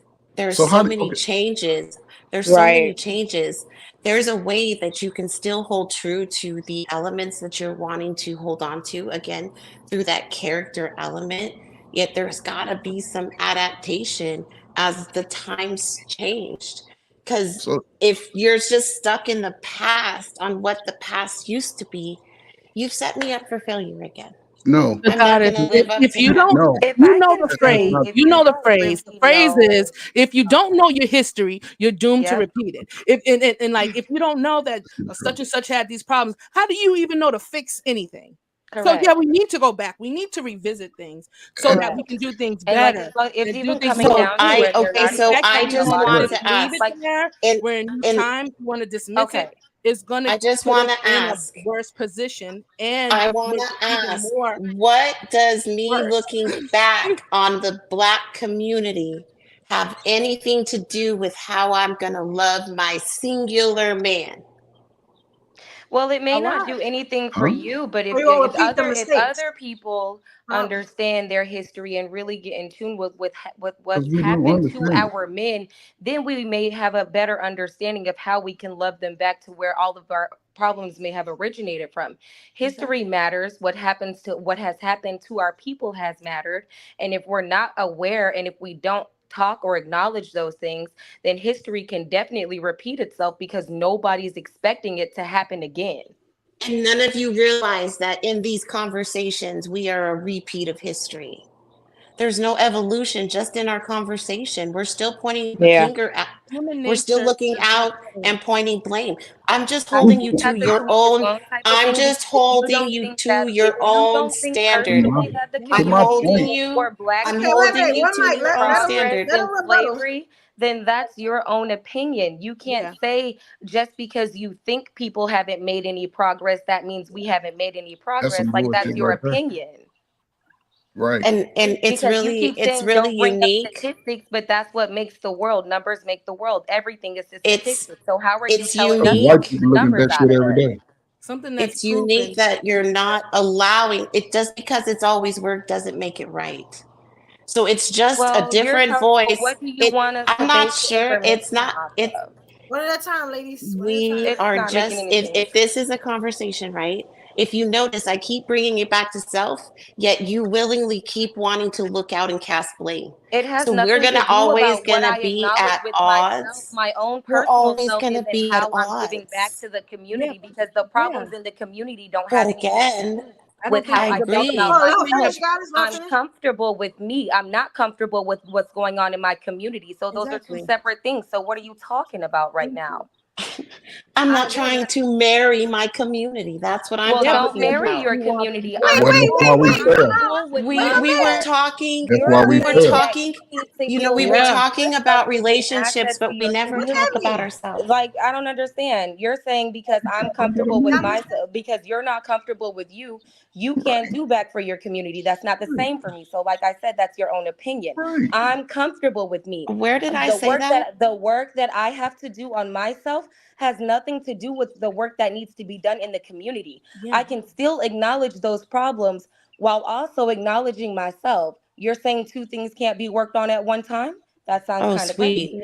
Oh, sweet baby girl. Please Oh don't no, I'm ever not your sweet allow baby yourself girl. I'm not to your sweet make baby that All right, girl. I'm ladies. assumption. not your sweet If baby All right. it girl. don't, I'm not your if sweet baby you're Come girl. on, making ladies. You Come didn't on, address Be any ladies. of the other respectful, women ladies. in the No, it chat gotta that be way, had, so Miss don't you're Chocolate. address It me gotta making be that had. way. I'm not your sweet every nothing. I'm okay, not your but sweet baby girl. I'm not your Let me baby ask you a every girl. question. time Wait. I Let speak, them get it you out. never Let them get it out. you don't allow me to finish. Hold on, I Irie. don't Hold on, have I to hold on, allow hold love, on, you to Irie. finish Come on, when hold you're man. on. trying to You demean don't me and allow you're me to Starting with statement. Irie tonight. I'm I'm really not. Trey, not. let So if him you finish. want Let your him finish. message to be heard, then I'm address me with the not. same respect that you're asking for. I'm not your You baby girl, and if you want your message to but be if heard, then you you address step me like the woman that I am, not like once your you child. step once you No, step no, no, no, into a no, no. Once space where you it's step personal, out of I'm line with gonna me, make I'm it going to get you personal. back in it with I me was before we're not going to move making it forward, or personal. you're not How going did to y'all You're get here? address me, taking it period. personal. You can, because You're taking you it address personal. me as your sweet baby girl. You have not addressed Because anybody else on the That's panel her that jam, way. goddess. I That's do her you don't name. That's I the name don't of realize the rock with jam. it. I told do you to you clean it up and you have a That'll problem settle it. with that. okay, So you like know I what? I said, don't apologize speak for to me, upsetting you. speak to I other can people. apologize. I can That's it. apologize. We are polar opposites, and I can respect that. However, And I'm not trying to take away from what you're saying. What I'm saying is that's exactly what you're doing. You literally listen to my statement about what could be changed in the community, and then the next thing out of your mouth verbatim is I think it's ironic how anybody else can place blame on the community and not look at themselves. So how are you telling me that I'm not what are you talking about? You said it verbatimly to me. Do you realize I also said that if I'm unwilling to change myself, I can't help the community? That beforehand. Because if you're you going said that almost 2 statements ago that had nothing to do with what I you was win. talking about. You said that beforehand. You didn't say that during. If you can't remember what you said during the moment, then you can say that, but I remember verbatimly. So don't try to change it into something that it was I'm not trying to change anything. Okay, I'm not so trying to focus on the change topic at anything. hand. You didn't address Which is you what were I doing in your did. statement to me. You The addressed that previously the before I even conversation was started about speaking. relationships. You So said the what you conversation said was before about I even started relationships. speaking, and then I said what I said, and then you You tried know to what? say Every something time I different, speak, and you're I gonna said cut what I me off. said. So Let's just agree to you got disagree. it. That's it. It is You an got agree to this. disagree moment, but You don't got disrespect me. this. She didn't call anybody else baby girl, and I'm a grown ass woman, so address Nobody yourself. else keeps Nobody's cutting about me to what are you off. talking about? Nobody else is preventing me from having a solid thought. Yes, you can have Ladies, the let's What thought, are you but it's talking still about? This on your conversation has individual been level. going let's on You 3 said what hours you take and a said. 10 deep minutes. breath. I have barely It's spoken the okay. whole conversation. What are It's you okay. Let's talking take about? a This is deep not a breath. You're right. conversation that just started. This I conversation has been going on for apologize. 3 hours. I apologize, and yet we continue. Because I you keep accept. trying to come with something separate in your apology. I apologize, but each time you There's apologize and say no a but but. in it, I I'm was going just to gonna. address the but. What are you talking Okay. about? I was gonna say I apologize. That's Okay, all I I'm gonna accept your say. apology. I Okay. Let's move would. forward. It is Okay. what it is. Then I already move said it is. on. We Here we did. go. Yay. I already said I it would is what it is. Here we I go. would like to ask Jams. I would like to answer Jam's question whenever we get to that place. I know you about to do something. I just want to say I liked her question and I wanted to answer. And then go ahead, y'all got it. I know what you was going to do, evolution. So go ahead. Oh well, all I was gonna say was, people are starting to leave because I know we've been on here for a while. We've been on here like 3 hours, like we killed it. You know what I'm saying? It was a couple of kinks and stuff like that, but we figured them out. You know what I'm saying? It'll run way smoother next week. You know what I'm saying? I want to see everybody back next week. I want the remaining people that's here from all the stuff we talked about today. You get what I'm saying? I want y'all to give y'all final thoughts. You know, I think everybody was great on the panel. The people that's not here, you know what I'm saying? Y'all were great. I appreciate y'all. I'll probably be sending y'all thank you letters or something like that. You know what I'm saying? And making sure I get it with y'all next I'm week. glad you created something really awesome. Yes, Jam, that's my sis, so she'll be back. God is my sis. All y'all are my sisters. Stephanie, man, listen. Stephanie, stop cooking. You know what I'm saying? She went and got pretty for Right. She said you know that. Y'all give it up to Stephanie. I'm gonna have me a soundboy here next week, probably. You know what I'm saying? Get some food. Yeah. You know what I'm saying? Yes, that's what I'm talking about. Yeah. Let's have some fun. Shit. Can't we? And I got the queen chocolate to actually come up. It has been a great night. That's what you call me. And she's beautiful. This is a beautiful thing, right? I love it. Yeah, I loved it. Okay, Smiler. Hey, horrible. I love when conversations get feisty like that. So I really had I had no emotion, no upset, no nothing. We are just on opposite ends. And once I recognize we're on opposite ends, it's just content. It's just different ideas. And I love it. So we're good. And wait. I want y'all to give your final thoughts. Trey, I'm gonna need you next week. I gotta get your information so I can start sending you stuff so I can get you up here next week. You are really good. Like, you know what I'm saying? I like what you did here. Mr. King, he ain't here. I'm gonna holler at him over Instagram. You know, my people on Instagram, I appreciate y'all. We're gonna do the final thoughts. If you have final thoughts, whether you're on Facebook, Instagram, please put them in the chat. I will see it and I'll add it to the stream later. Because I got a lot of editing to do. But I'll add it to the stream later. You get what I'm saying? Okay, so I'm gonna play my video. And there's one more thing. I guess I'll say it once I do my final thought. So y'all ready for the final thoughts, guys? Yay! I'll be so hype about this little video. Here we go. Our final thoughts are called Dear Ladies. So here we go.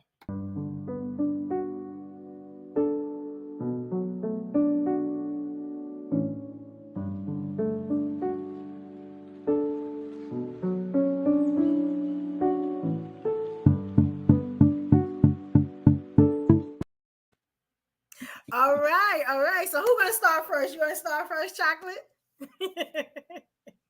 No, I want to go last. I'm gonna go last. Okay. Okay, Stephanie, it's on you, Queen. All right, dear ladies. I'm so sorry. Okay. What I learned today is just be the change you want to see, for real. Let's stop talking about it and actually be about it. You know, like stop competing with the young folks. We have aged out. You know what I'm saying?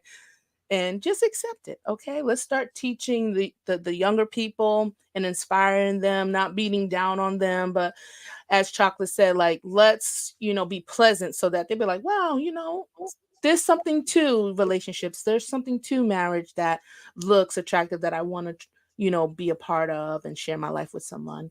So definitely be the change that you want to see. For the people that want to be for the community, please step in front. Let us just go, okay? And those that don't want to be out there, and just want to focus on yourself, like that's fine. But I'm gonna be out there.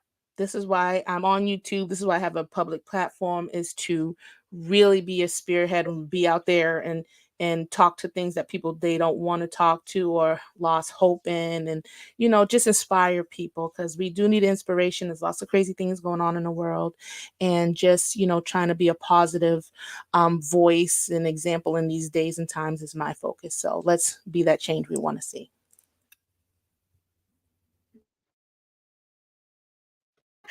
All right, that was great, Stephanie. And tell them where they can find you at, your YouTube channel. I meant to say that. Steph, can you tell them that real quick? All right, everybody. My name across platforms is The Wife School Podcast, and I'm on TikTok, Instagram, YouTube, Facebook, IG. That's Instagram. Yeah, Instagram. I'll say IG, but you can find me there. It's just exactly how it's spelled, where we focus on femininity, and also that is your superpower, and that you're a wife before you enter into a marriage. So, thank you. Yes, okay. Guys, when y'all get your final thoughts, make sure they know where to find you at on all platforms. Thank you, Stephanie. That was good. All right. So who going next? We got Goddess, Jim, Ferg. Who going next? You want to go first? All right. Yeah. First of all, I thank you for bringing me up and asking me to come up. And you can get my big ugly face out of the mirror. But and these conversations are definitely needed. This is a great area for us in the Black community. We've had years of dysfunction, and I'm glad to see that the younger adults are looking to forge a different path than what we've been getting for the last 35 years. And as far as the men, now is the greatest time to expand your life and world outside of America. America has beaten us up enough. So take this opportunity to learn as much as you can about the possibility of moving around the country, even outside of the country. We all know most Black people are loyal to America. So just because you travel don't mean you ain't got to come back. Put yourself in the position that you want to be in, whether it's for yourself or for the people that come into your life. Women, again, y'all body is y'all golden ticket. So if you can learn from other women who are older, who've made those mistakes, and I would appreciate if older women would have those things taught to young women, because they need it. We can't have them taking on a mindset that, they're just going to say elf trying to build and just be independent. It doesn't work like that. The immigrants are coming, y'all, whether y'all believe it or not, whether y'all see it or not. While we sitting here arguing about what we ain't gonna do to help each other, they sneaking right in on you.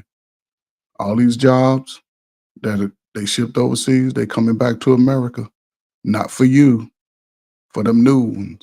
They coming in for them. So if you want different, now's the time to start looking at your future and locking everything down for yourself, so you can prepare your family, yourself, and those that are going to come years after you for a better way.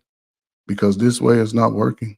And right now we stepping in quicksand where everybody else is running. So we just got to do better. Continue to have these hard conversations.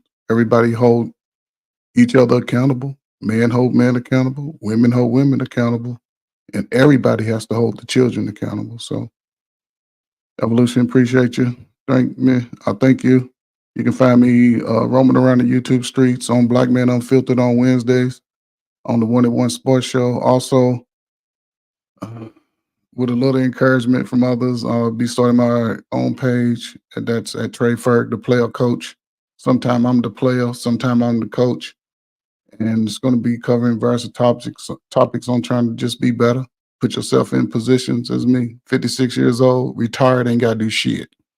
I get everything that people want, but it takes work. I just didn't do it in a couple of days. It took years. So if you put in the work, everything you want will come to fruition. But you got to put in the work. You can't talk about it. So with that, I thank my cousin, Jesus, and the head of me, my God. So thank you. All right, that was accepted speech right there. That was good. Where that Oscar at?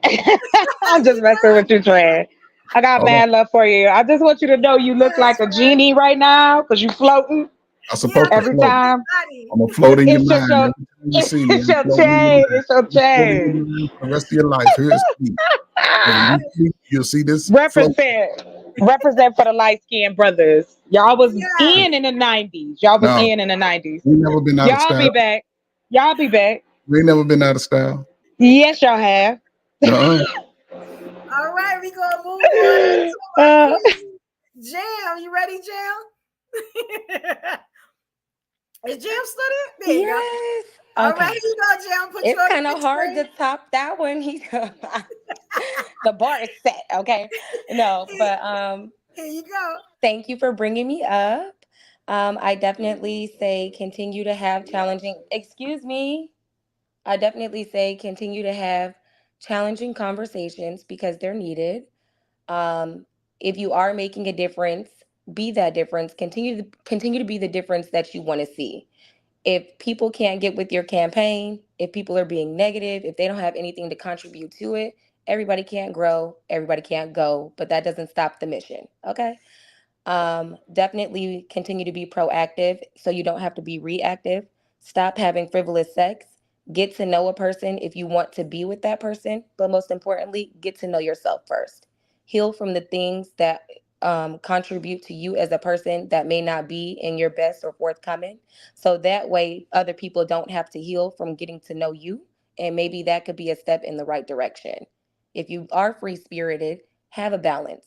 So that way, you're not too free spirited to where you've lost complete direction. Structure is important. So if you have a good influence in your life, ask for advice, ask for help. If you need a safe space, definitely find one. And just continue to be the great people that you are. The end. All right. And where can they find you, Jam? Okay. I'm only on Instagram. I'm Jam there. 1J, 8 A's, 1 M. All the dramatics included. I know that's it. Yes. All right. Yeah. All right. We're doing great. All right. Next up, we got Goddess. You ready, Goddess? I am. All right, here we go. Dear ladies, never be afraid to be the voice that's different in the room. It doesn't mean that you're arguing. It just means that you're challenging perspectives. It's very important that we give people the option to make choices. It's not about a competition. We all come with our own experiences and our own set of wisdoms. It's important that we have these conversations as shared. However, it's also important that we take some time to do some self-reflection because we're missing our opportunity because we're so focused on the wrong things. And then that's it. I'm sorry, awkward ending, but I am available. I am on all social platforms under Goddess to a Demon. My podcast is currently under construction. I've got a new concept idea I'm working on. Other than that, I am more on Instagram than other platforms. All right, great job. Y'all are doing great with this. All right, and next up, last but not least, I'm gonna go after you, Chocolate. We got the Queen Chocolate. You ready? You know, I stay ready. All right, that's what I'm talking about. Here we go. Dear ladies, have some motherfucking fun in your life. Go outside, go sit in a swing, go get a hug, go get your nails done, whatever you need to do to love who you are. It's hard out here, especially in this society, right? Like there's so many things that you could be doing, so many paths that I've opened up. And I'm proud. I'm a proud Black woman. And there are men I am proud of, Black men. And it has nothing to do, I'm not a pick me, I'm not none of that. You don't want to pick me. I'm going to tell you that up straight. I want to see people have joy in their life, wherever that comes from, so that you can, and peace, so that you can take a moment and see the beauty and the love that's around you. And if you don't have that, go get it. Fight for it so you can have it for yourself. Love yourself, ladies and gentlemen. But to my sisters, love everything about you, from the top of your head down to your ashy feet, if that's the case. And it's okay to be hyped about who you are. It's okay to look in the mirror and be like, I'm a bad one, baby. Because we need to do that. And do that for someone you know. Shit, give somebody a compliment. Give them their flowers before they leave here. Whether they're your friend or your man or your mama, your whatever. Say what's on your mind. Because we live moment to moment. And it can be over in a matter of seconds. So I want to just say shout out to all the ladies on the panel, to the gentlemen on the panel. Mad Love Evolution, thank you so much for having me. I'm so happy I was able to make it. And I'll be crazy again next Thursday. Where you can reach me, I'm on YouTube, I'm on Instagram, and I'm on TikTok. It's all Chocolate Earth. If you type in Chocolate Earth Foundation, you'll find me. Like I said, not to drag it out too long, I want to see change. And I know that I have to be the first one to make that move if I want to see it. So I look forward to next Thursday, and much love to you all. And I hope y'all have a great week. Thank you. All right. Y'all killed this. This is going to be great because y'all know I'm going to clip all this stuff up and use it for promo. So I got y'all doing stuff strategic. I do this. So now I guess it's my turn. I usually wouldn't put myself on the big screen. I feel like that's a little not humble, you know, but why not? I'm gonna throw myself up there. Y'all ready for this? All right, here we go. Hey, all my social media friends and family, I want to thank you from the bottom of my heart. Tonight was something that I set out to do. You get what I'm saying? And I didn't think I could do, because I've been listening to a lot of the naysayers. When I asked my queens, please support me. I ain't have to ask but one time. Please support me. Please come out. Talk to me. I ain't have to say it but one time. So that shows you the strength and the unity of Black women. The thing that you don't see. The stuff that you won't see, you know, on the TVs, in the magazine, on social media. You know, queens, you know, not even arguing, but disagreeing and still finding a way to come back together. You know what I'm saying? And be in a community. That's all I wanted. I have been so happy tonight, even with all the technical issues. It was still a beautiful show. And every time I look at this show, I'm going to look at the queens that was on this show. I'm going to look at my friends on Instagram. I'm going to look at everybody that left a comment. And I'm going to know that if I put my mind to it and have God there with me and people that support me, I could do anything. I feel like I'm unstoppable tonight. You get what I'm saying? And I appreciate that. And it's nothing special about me. It's the fact that I step out there on faith. You get what I'm saying? And I want to bring my people with me. It's the only difference. You get what I'm saying? I love all y'all. I could not do this without y'all. This is my love letter to everyone that supports me on everything, every day. You get what I'm saying? If you just laughed at a joke, you know what I'm saying? You know, if you just had my back on anything, whatever it was, I appreciate it. And I don't always get a chance to say it. This right here is my baby. You get what I'm saying? I've tried to do other things and they may not have worked out. You get what I'm saying? And guess what? I'm going to keep on trying. And I want the young queens that see this, the young kings, you could do anything. You get what I'm saying? Our black skin is so powerful and so feared. That should make us want to get up. You know what I'm saying? And do something bigger and better. Because we can do it. You know what I'm saying? And I just want to say one more thing. Tonight, if you look back over this video, my name was said a couple of times, right? So I decided next week, because for some reason, evolution is always in a conversation. Somebody always said it. I may just give away a cash prize if somebody could tell me how many times it was said. You get what I'm saying? Because I don't mind giving back to the community. I could do it through my company. And I just think it's just a good idea. You get what I'm saying? I was shocked at how many times y'all said evolution. And I love to hear the name. I love to hear my own name. You know, I love you guys. Thank you so much. And again, this was the Live Ladies Podcast. No, it's not my podcast. It's all the ladies' podcast. There is no one above the other. You got what I'm saying? We all own this podcast right here. On Thursday nights, every Thursday night at 6 p.m., we are going to be here. We're going to be telling it like it is. You got what I'm saying? And you know, I'm saying, when the ladies go live, that's when you hear the real speak. You know what I'm saying? So we are out. Let me get everybody back on the screen. Just real quick, I just have to point out how everybody says that evolution doesn't have a soft girl side. We all just witnessed it. Can we give her a clap, ladies? Because we did Thank you. Witness. That's right. Yes. Listen, I get it. I get it, sis, but we are soft too. Usually the softest people, but that's great. But if that's it, you're right. Everyone is the vulnerability. We need to have that to get through this. We need each other. You don't have to agree with me all the time. We don't have to agree 100%. But let's be real, you don't do nothing alone. If the people before us hadn't created this, then what would we be doing? Yes, right? We look so Somebody good on the screen as a community. We look amazing. Right. I've been looking at it yes. We have yes. We do this. You know what I'm saying? I just don't understand. Like it is right. And I do agree with Trey.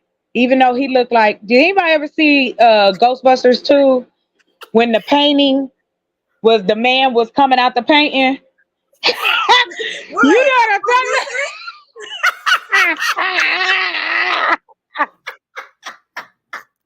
I don't think it was that. He had a nice long wig with a ponytail. Yes, his name was Vigo in the movie. That's what I'm gonna start calling Trey Fred. His name is Vigo now. That is it. But anyway.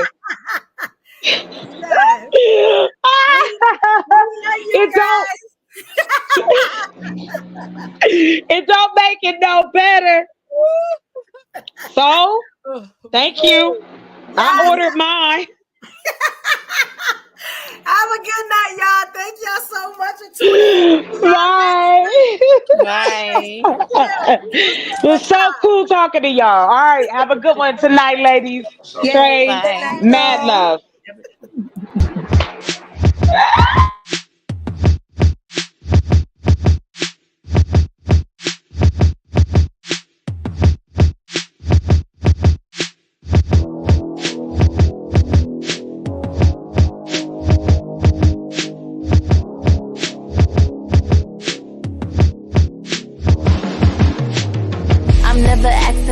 I'm only needing one thing. Don't need the jewels and the pearls and all the things in between. I need a lot of your time, and I be needing attention. Need that next level love, boy. You know I'm feeling ascension. I'm feeling ascension. I see what we're missing. Put some clothes on, baby. Can we go to a dinner? Let's go to a movie for just us two. Let's make new memories between me and you. Pills, check. Beat, check. Run up the check, baby. Tell me what's next. Hey, love, check. Fun, check. One-on-one, baby, we needed this. It's a day night. Get dressed, let's get dressed, let's. It's a day night. No stress, no. No stress, no. day night. Get dressed, let's get dressed, let's. It's a day night. No stress, no stress, no. Know you needed my time, and I'm needing you too. Fly me out to dinner, reservation for two. I can't even deny, I ain't even gon' lie, that you really got my heart. Tonight it's a whole vibe. Tonight it's about us, riding round Billy truck. Know they faces is stuck, unconditional love. Tonight we gon' make some memories, ain't thinking about our enemies. Pop out and we make a scene and drop about 300 beans. Hills, check, beat, check, run up the check, baby, tell me what's next. Hey, love, check, fun, check, one-on-one, baby, we needed this. It's a day night, get dressed, let's get dressed, let's. It's a day night, no stress, no stress, no. It's a day night, get dressed, let's get dressed, let's. It's a day night, no stress, no stress, no.